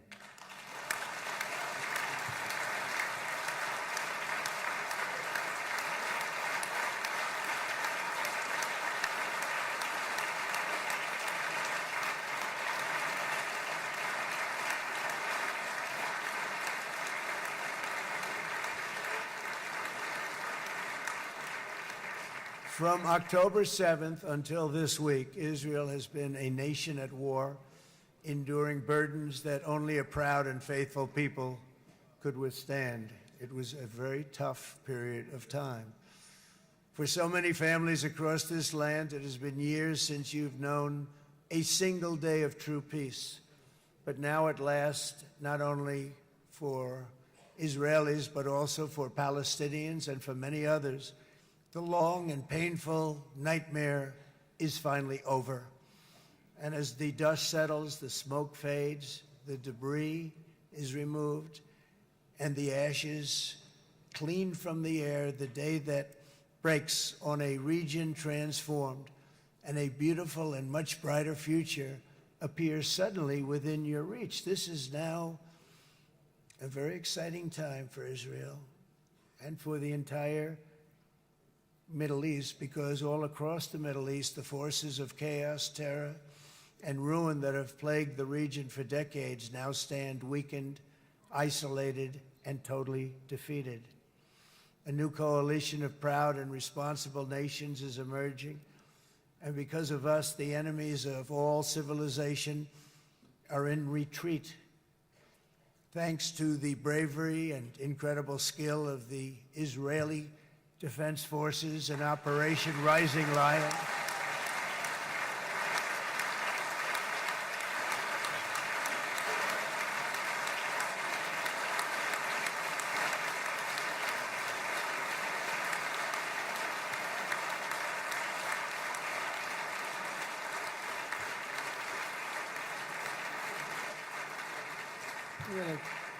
guy's central casting. Let's put him in a movie. Look at him. Great job. And my people loved working with you. Loved it. They worked so well together. But many of Iran's top terrorists, including nuclear scientists and commanders, have been extinguished from this earth. And with Operation Midnight Hammer, boy, that's a great name for that, what we did. Last June, the United States military flew 7 of those beautiful B-2 bombers. They look so beautiful all of a sudden.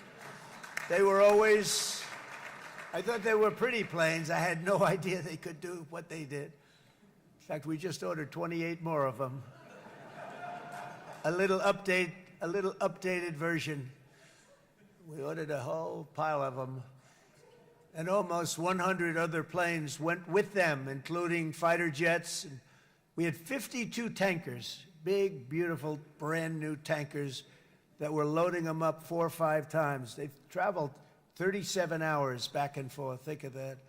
But we had tankers all over the sky for all the other planes. We had the F-22s, the F-35s, F-16s. We had a hell of a lot of planes.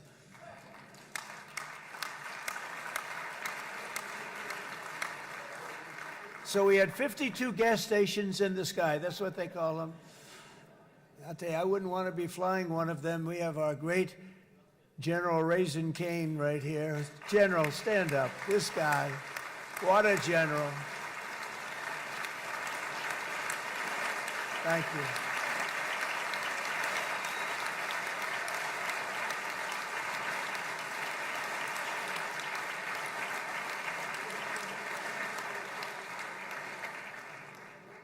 I asked General Cain, I said, you know, we're having problems with ISIS, and I was in Washington, and I asked, how long would it take to defeat ISIS? And my Washington generals told me, 3, 4, maybe 5 years, sir. I said, I don't get it. We got the best equipment in the world. Why? So I flew to Iraq, and I met with a man named Cain. He said, what's your first name? He said, they call me Raisin, sir. I said, wait a minute, your name is Raisin Cain? I've been looking for you for a long time. You gotta be kidding. So they told me 3, 4, 5 years to defeat ISIS. And I sit down with him and I say, why is it? I flew there in the dark of night. I landed, I'll never forget it. It was quite a trip. I'm glad I made it because I met him. I said, could I ask you, General? I come down. He's standing with another general and a sergeant. Everybody was like central casting. They could go into a movie right now. Between him and you guys over here, we could get rich making movies, okay? And they got along so great. That's the beautiful thing, that your military and our military, Bibi, got along so great. But I was told by the television generals in Washington, we have the best equipment in the world. Why is it taking so long? And they said, 4 years. I said, so let me ask you, Raisin, how long would it take you to defeat ISIS? Sir, we can do it in 3 weeks, but you'll probably have some time left over. I said, you gotta be kidding. What the hell are you talking about? They said 4 years. I said, well, sir, look, it's not my place to say, but you're asking me the question. What you have to do is you hit him from the west, you hit him from the north, you hit him from the south, you hit him above, you hit him below. I said, so why didn't they do it? And he didn't want to speak badly of his superiors, which is hard to believe they were his superiors. It should have been the other way around a long time ago, because he's the one that did Operation Hammer. It was flawless. It was flawless. It was absolutely flawless. And I said, so you really think you can do it in 4 weeks? Yes, sir, 100%. You have to do it differently than they were doing it. They were using one base, and it was hundreds of miles away. And he says, we have all these portable bases all over the Middle East. And they didn't want to use them because they didn't want to offend the country where the portable, they wouldn't have even known what the hell the planes were going up, right? They wouldn't have known, but he said, no, they didn't want to defend anybody, offend anybody, and but we can do it in 4 weeks. I said, you sure about that? I'm going to call you back. I'll call you back on Monday. I'm going back to Washington. But you think 4 weeks? Yes, sir, I think we can do it in 4 weeks. We'll have time left over. So I call him on Monday. I said, you think you can do it? 4 weeks. I said, go ahead and do it. He did it. I'll tell you, he did it in 4 weeks, less than 4 weeks. So, General, stand up, please. Again, this is a real general. This is not a television general. He doesn't want to go on television.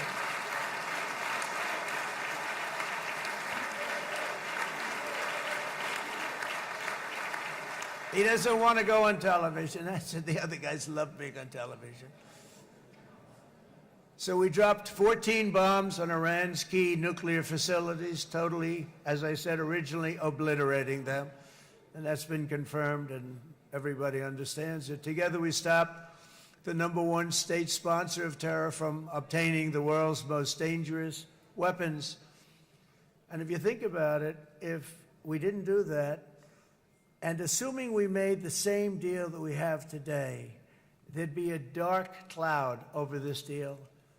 And #1, it wouldn't happen because the other Arab and Muslim nations really wouldn't feel comfortable making the deal that we have now, right? If Iran had that nuclear weapon that they were about 2 months away from having. They would have had it in 2 months or maybe less than that. They were right at, this was our last shot. They looked at it for 22 years. This was our last shot. The pilots told me that. They said, 22 years, sir. They looked at it. Our predecessors looked. They studied it. 3 times a year would do drills on that exact attack. And boy, did they get it right. But let's assume they didn't, and let's assume there was large-scale nuclear weapons in the hands of Iran. We couldn't be here today. Even if we signed the deal, which we couldn't do because a lot of people would not want to have anything to do with it, we took a big cloud off of the Middle East and off of Israel.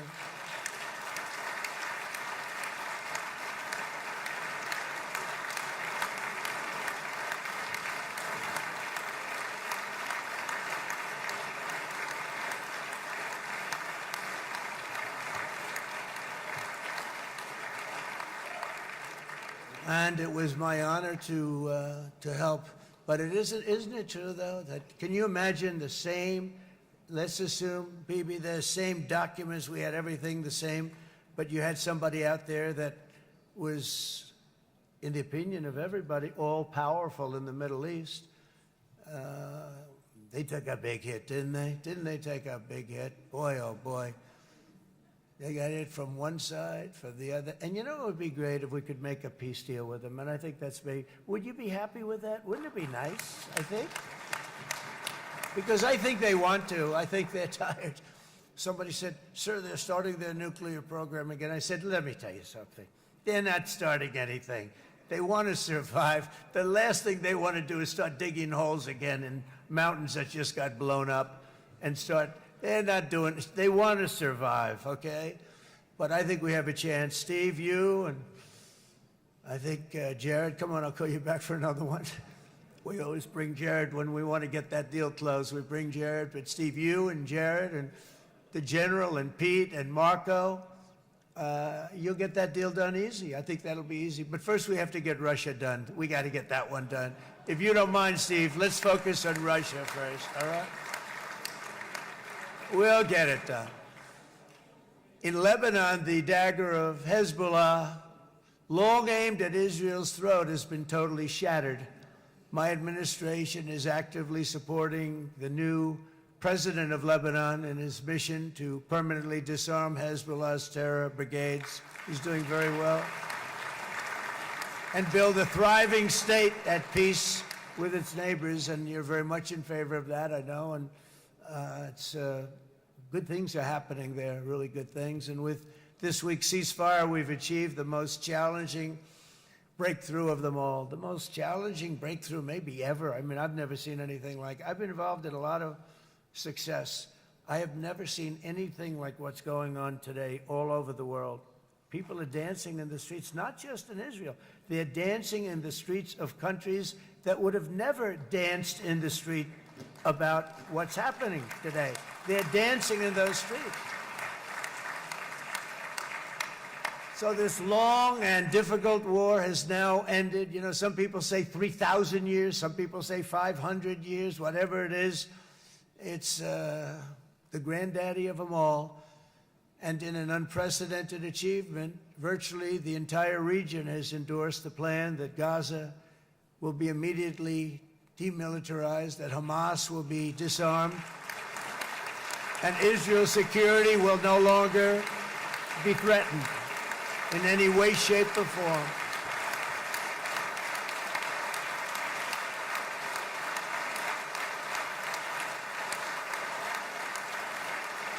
So Israel, with our help, has won all that they can by force of arms. You've won. I mean, you've won.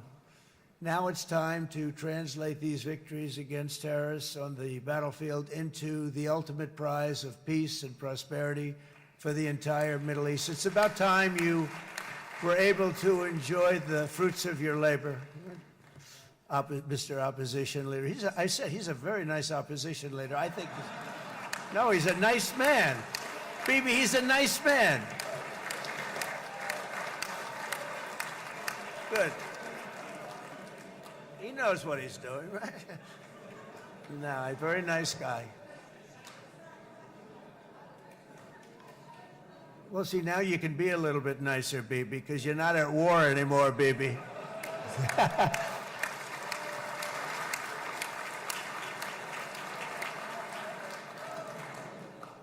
But only by embracing the opportunities of this moment can we achieve our goal of ensuring that the horrors of recent years will never happen again. You don't want to have to go through this again. 8 years ago, I came to this region on a very special first trip abroad as the President of the United States. I came here very early at your request. I addressed the leaders of the Arab and Muslim world gathered in Saudi Arabia and said that it was time to build a future free of the grip of extremism and terror. And interestingly, right now, as soon as I'm finished, I'm quite late. You've kept me quite late between opposition leaders and Bibi's brilliant but very long speech. I thought I was going to run up here, make a speech, and then head to Egypt. It didn't work out, though. And you made a pretty long one, too, sir.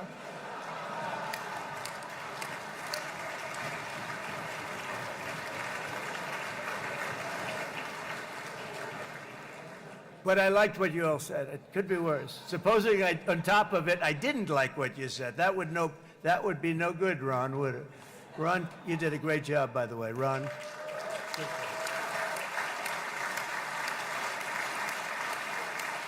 Yeah.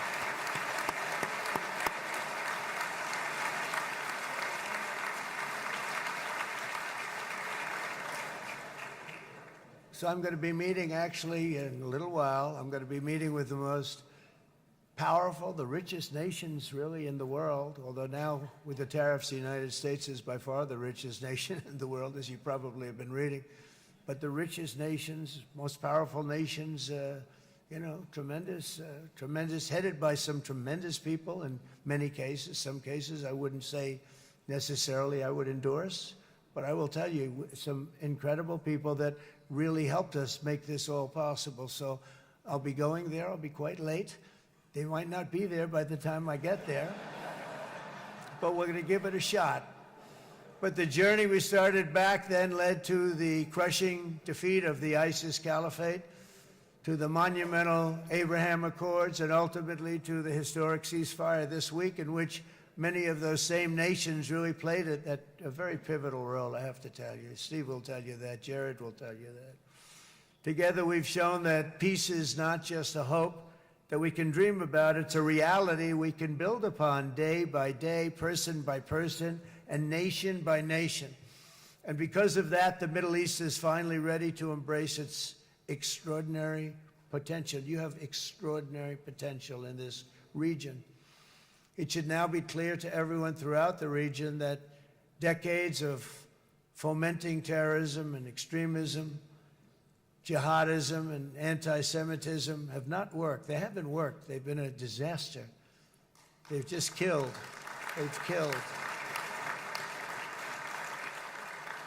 They've backfired completely and totally. They've just totally backfired. Everything that you thought, take it worst case, it's turned out to be worse than that. They have not worked. From Gaza to Iran, those bitter hatreds have delivered nothing but misery, suffering, failure, and death.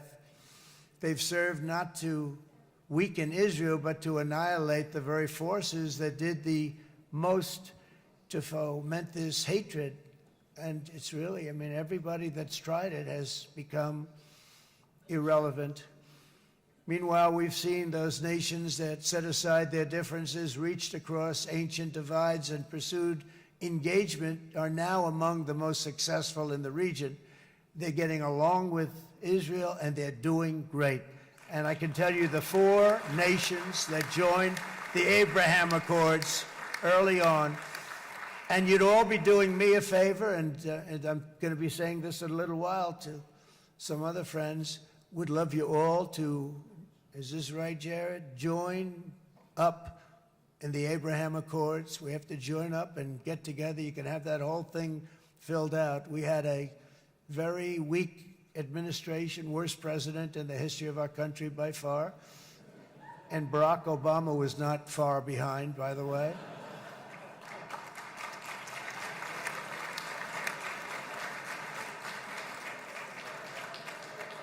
And they did nothing with this incredible document, the Abraham Accords, but now you can fill them up. Now you have peace, you have people that really like Israel. I'll tell you what, and they like Israel a lot more today than they did even 5 weeks ago. You've made a lot of, you've come back. You've come back strong because it was getting to be a little nasty out there in the world, and ultimately the world wins. You can't beat the world. Or I would say to Bibi, it's now time, and he understood it better than anybody, because ultimately, you know, the world's a very big place. And I've said a lot. I said, this piece of land is very small. It's unbelievable what you've done with that tiny, you look at a map even of just, not the world, the Middle East, and you have this little dot. And think of what you've done. It's incredible. It's incredible.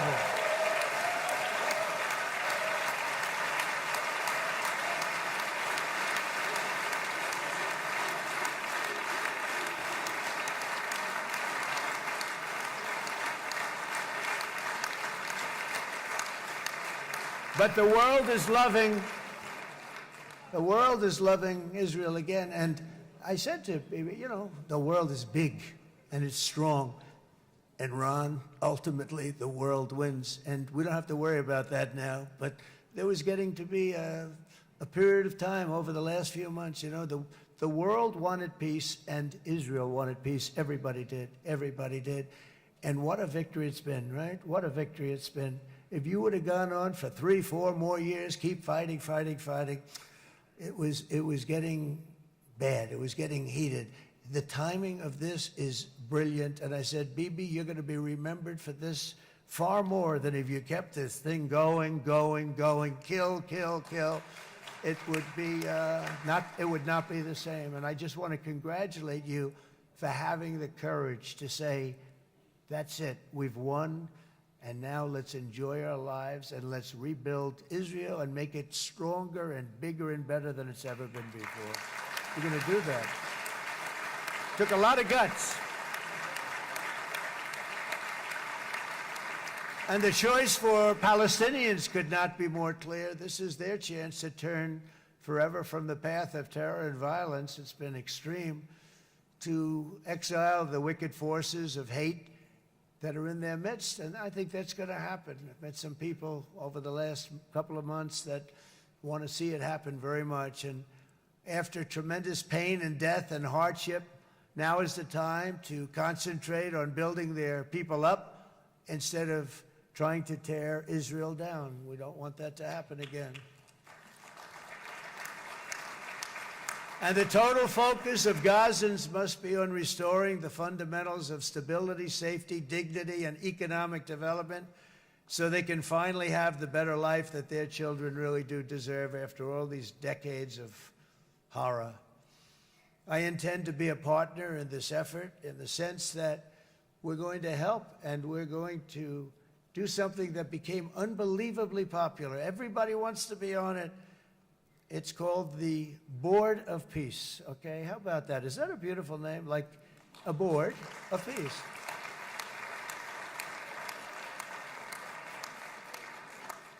The only bad thing from my standpoint, every single nation involved has asked me to be the chair, and I'll tell you, I'm very busy. I didn't count on that, but you know what? If we do it, we'll do it right, and we have unbelievable power and wealth. Because you're going to need wealth. You're going to need wealth to rebuild things. And they have wealth like few people have wealth. I want to thank the Arab and Muslim nations for their commitment that they've made to support a safe rebuilding of Gaza and beyond. I have many Arab countries, very wealthy countries, that came up and said, we'll put up tremendous amounts of money to get rebuilt, to rebuild Gaza, and I think that's going to happen. The power, they want dignity, they want to come forward, and they want to say, and I want to say who they are, because what they're doing is going to be, I think, something that you're going to be very impressed with, Bibi, and you need that. You need the kind of economic power that they have, and they want to see it work, and they want to see it be safe, and they want to see it be good for Israel, too. And as much money as it will be, and it's a lot, as you can see, it's a lot. For these countries, it's relatively little relative to their worth. It's really a lot of money like money, like most people could never even conceive, but for these countries, it's not that much, especially because it ensures success and stability in the Middle East, which is what they want to see. So many of them will be with us in Egypt in a little while, I think. I'm not sure. They may be gone. They may have taken their Boeing 747s and left. I said, what kind of a plane do you fly? 747. I said, that's a large plane. No, they may have. Steve, do you think they've left on their their brand new Boeing 747s? Or I don't know. We're going to find out soon. It's going to be a big story. There'll be 2 people left, and they'll be the 2 poorest ones.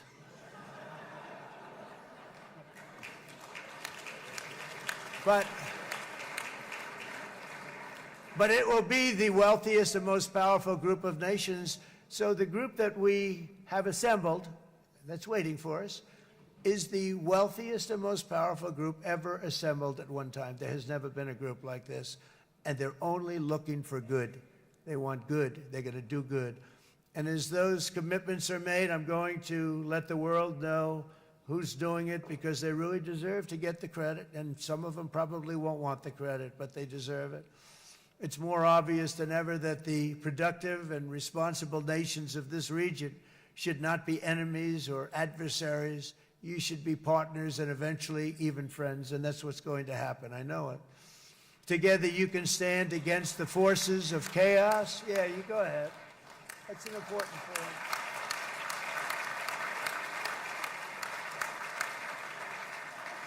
Because you can stand against the forces of chaos that threaten all of your interests, and it's always a big threat, and unleash incredible prosperity and opportunity for all the people of these lands, and that's what's going to happen. You're going to unleash numbers and success, the likes of which Israel has never been able to think of, because you're so firm, and you should be, and you've done the right thing in defending yourself. You're not going to have to worry so much about it. You've won, and now you can build, and you can do things that you never even thought possible. When you put that genius into doing something else, it's going to be something it's going to be a miracle. The miracle in the desert, it's going to be amazing. And it already is in a true sense.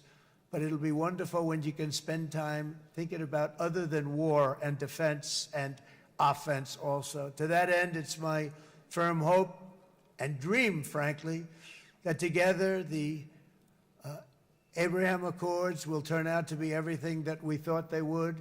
Those 4 countries were very, very brave in doing it. They did it at a very early point, and every single one of them benefits unbelievably financially.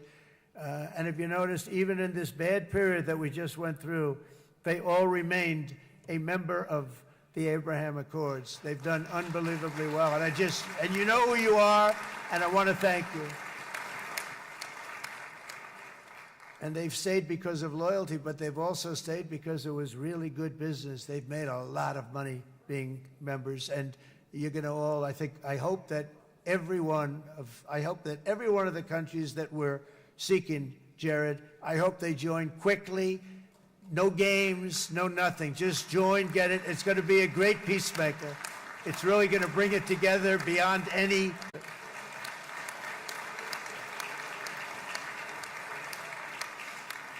In fact, if you go back a year ago, before the election, although once we had November 5th, we became hot because people got it. I would say November 5th was a time that we became really hot. But once you go back a couple of years, if I were in charge and the country was doing what they were, nobody was going to ask me to speak. Nobody asked Joe Biden to come up and speak, I guarantee you that. And if they did, he would have turned them down, I promise you. He didn't speak. He didn't speak, and he didn't speak well. But all of the countries in the Middle East, it could have, what we're doing now, it could have happened a long time ago, but it was strangled and set back almost irretrievably by the administrations of Barack Obama and then Joe Biden. There was a hatred toward Israel. There was an absolute hatred. The setbacks really started when President Obama signed the Iran nuclear deal. This was a disaster for Israel, and it was a disaster for everyone. And I remember that Bibi Netanyahu came to the United States and worked so hard to try and get Obama not to do that deal.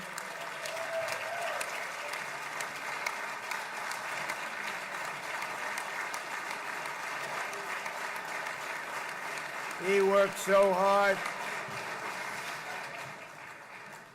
But it was like talking to a wall. I remember him telling me it was like talking to a wall. They wanted to go with Iran. They chose Iran, frankly, over a lot of other good nations, but specifically Israel. And that was the beginning of a very bad period of time. You had Obama go out, and the Iran nuclear deal turned out to be a disaster. And by the way, I terminated the Iran nuclear deal, and I was very proud to do it.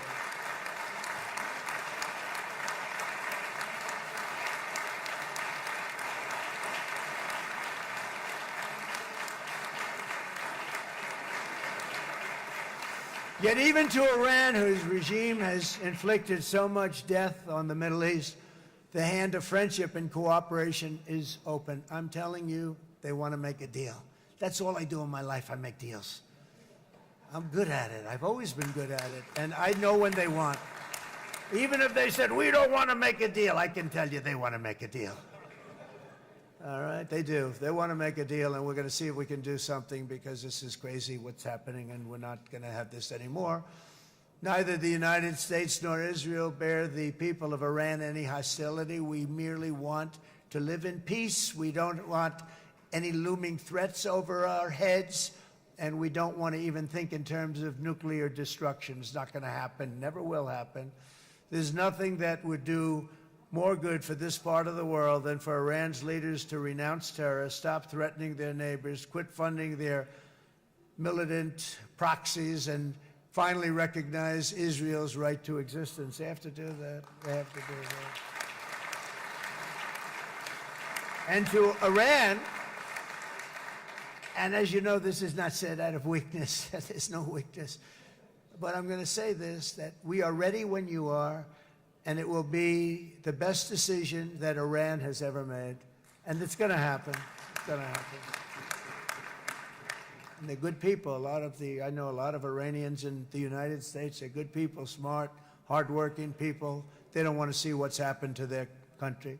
The story of fierce Israeli resolve and triumph since October 7th should be proof to the entire world that those who seek to destroy this nation are doomed to bitter failure. The state of Israel is strong, and it will live and thrive forever.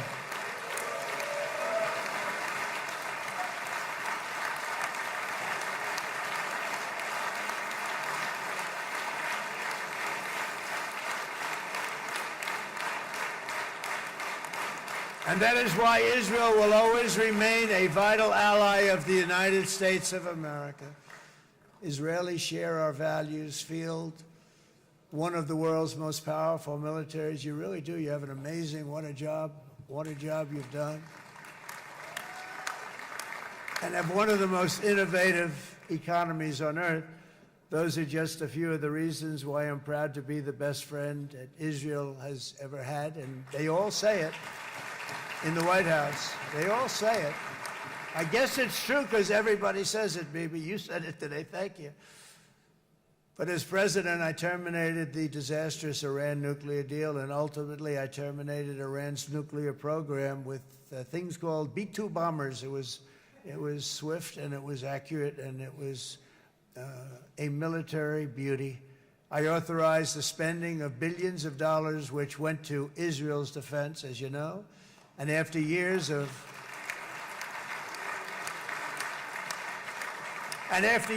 broken promises from many other American presidents, you know that, they kept promising. I never understood it until I got there. There was a lot of pressure put on these presidents. It was put on me too, but I didn't yield to the pressure. But every president for decades said, we're going to do it. The difference is I kept my promise and officially recognized the capital of Israel and moved the American embassy to Jerusalem.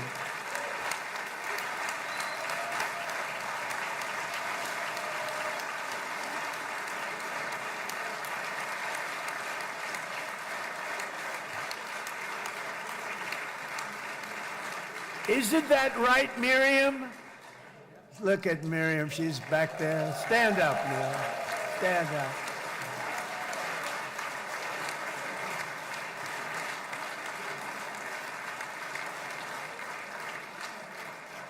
Miriam and Sheldon would come into the office. They'd call me. He'd call me. I think they had more trips to the White House than anybody else I can think of. Look at her sitting there so innocently. She's got 60 billion in the bank, 60 billion. And I think she's saying no more. And she loves Israel, but she loves it, and they would come in, and her husband was a very aggressive man, but I loved him. He was a very aggressive, very supportive of me. And he'd call up, can I come over and see you? I say, Sheldon, I'm the President of the United States. It doesn't work that way. He'd come in and we would do. But they were very responsible for so much, including getting me thinking about Golan Heights, which is probably one of the greatest things to ever happen to Israel.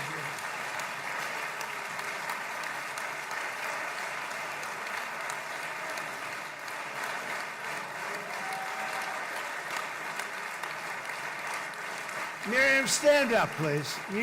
She really is. I mean, she loves this country.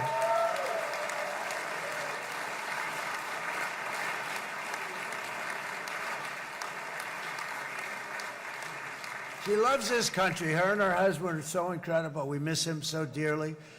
But I actually asked her, I'm going to get her in trouble with this, but I actually asked her once, I said, so Miriam, I know you love Israel. What do you love more, the United States or Israel? She refused to answer. That might mean Israel, I must say. We love you. Thank you, darling, for being here. That's a great honor. Great honor. She's a wonderful woman. She is a great woman. I've always stood for the people of this community, and I always will. I'll always be with you. I'm always going to be with you. I guess maybe something could happen to change my mind. Somebody that's really stupid gets into office and wants to do really bad things, but that's about it. We don't think we're going to have that happen. I hope we're not going to have that happen. And this man is a good man right here. These two men are good men right here.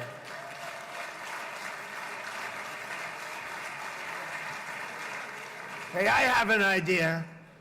Mr. President, why don't you give him a pardon? Give him a pardon.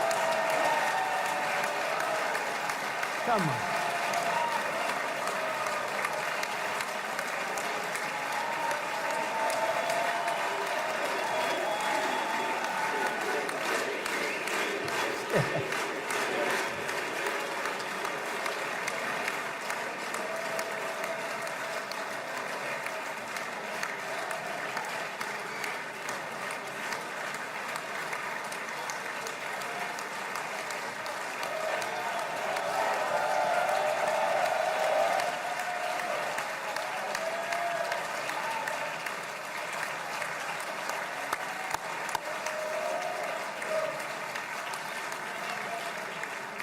By the way, that was not in the speech, as you probably know. But I happen to like this gentleman right over here, and it just seems to make so much sense. You know, whether we like it or not, this has been one of the greatest wartime presidents. This has been one of the greatest wartime presidents. And cigars and champagne, who the hell cares about that?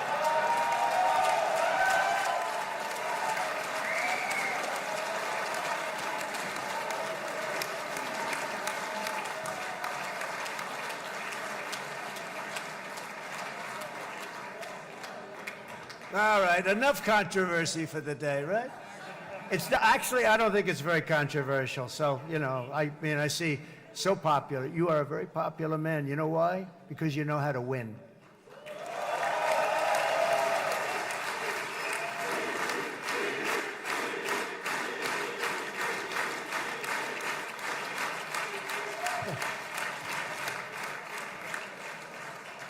Over the past 2 years, I've met many of the families of the Israelis taken hostage and those that were taken hostage. Unbelievable. I've looked into their eyes. I've seen the worst nightmares of their suffering, but I've also seen something else, the beautiful love of the people, the love of people, frankly, that hold things together, the love that gives you the courage to carry on through thousands of years of persecution and repression and to emerge with the heart of David. It's the heart of David.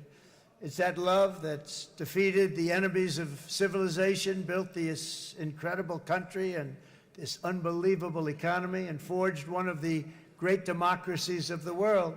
That is why it's a true honor to stand here today and address this assembly in your ancient and eternal now capital, Jerusalem. I'm proud to have helped in that regard.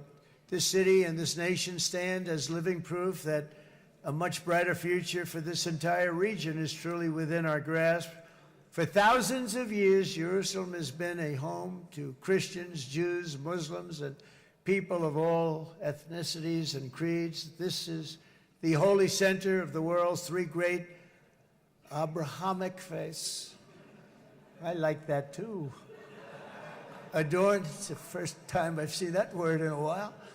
Adorned with their sacred sites and alive with their pilgrims and visitors from every corner of the globe. But here between the Western Wall, the Temple Mount, and the hill called Calvary, people of every faith and background live, work, pray, serve, and raise their families side by side, and they do it with love. This example is just one of the modern miracles that Israel has given to the world. And just in closing, the leaders in this chamber know better than anyone else the challenges of this harmony, and it's been easily won. No, it hasn't. It has not been. It's been so tough, but it has been, some say, a miracle. What you've done is a miracle. Look at your size. Look at your chances when it all started. And you know, if you think about it, you are safer today, stronger today, and more respected today than at any time in the history of Israel. Think of it.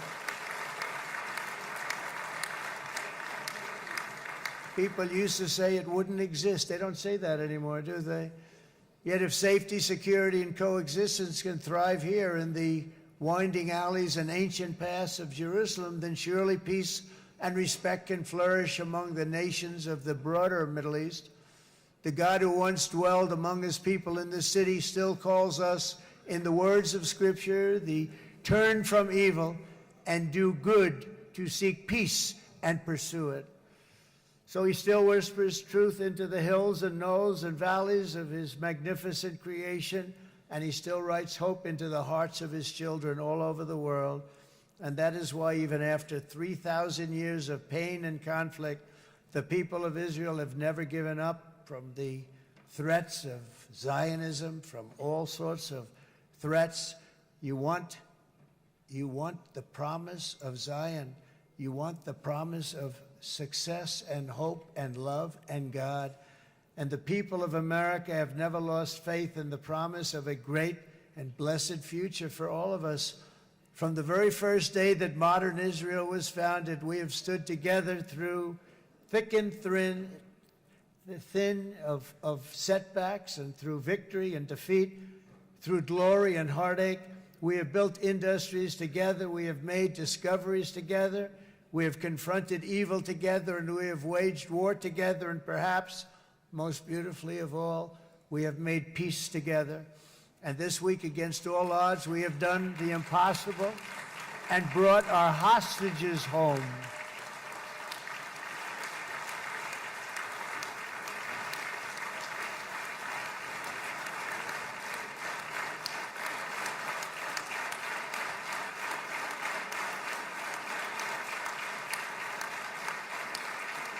So now we're going to forge a future that is worthy of our heritage. We're going to build a legacy that all the people of this region can be proud of.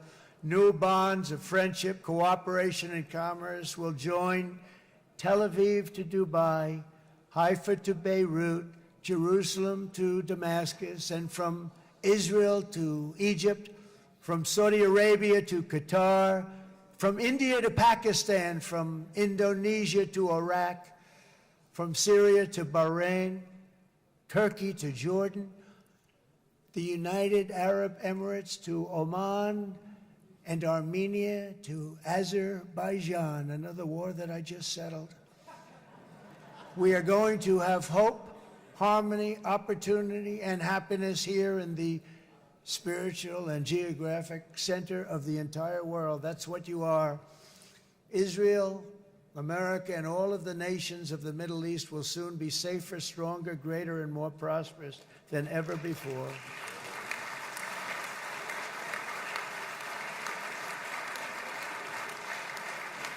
And I want to thank you all once again for this exceptional honor. This has been truly an honor. It's seldom that a president is invited to do this.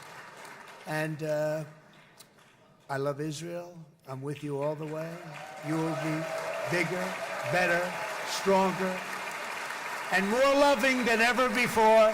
Thank you very much. God bless you. God bless the United States of America. And God bless the Middle East. Thank you, everybody. Good luck. Thank you very much. Thank you.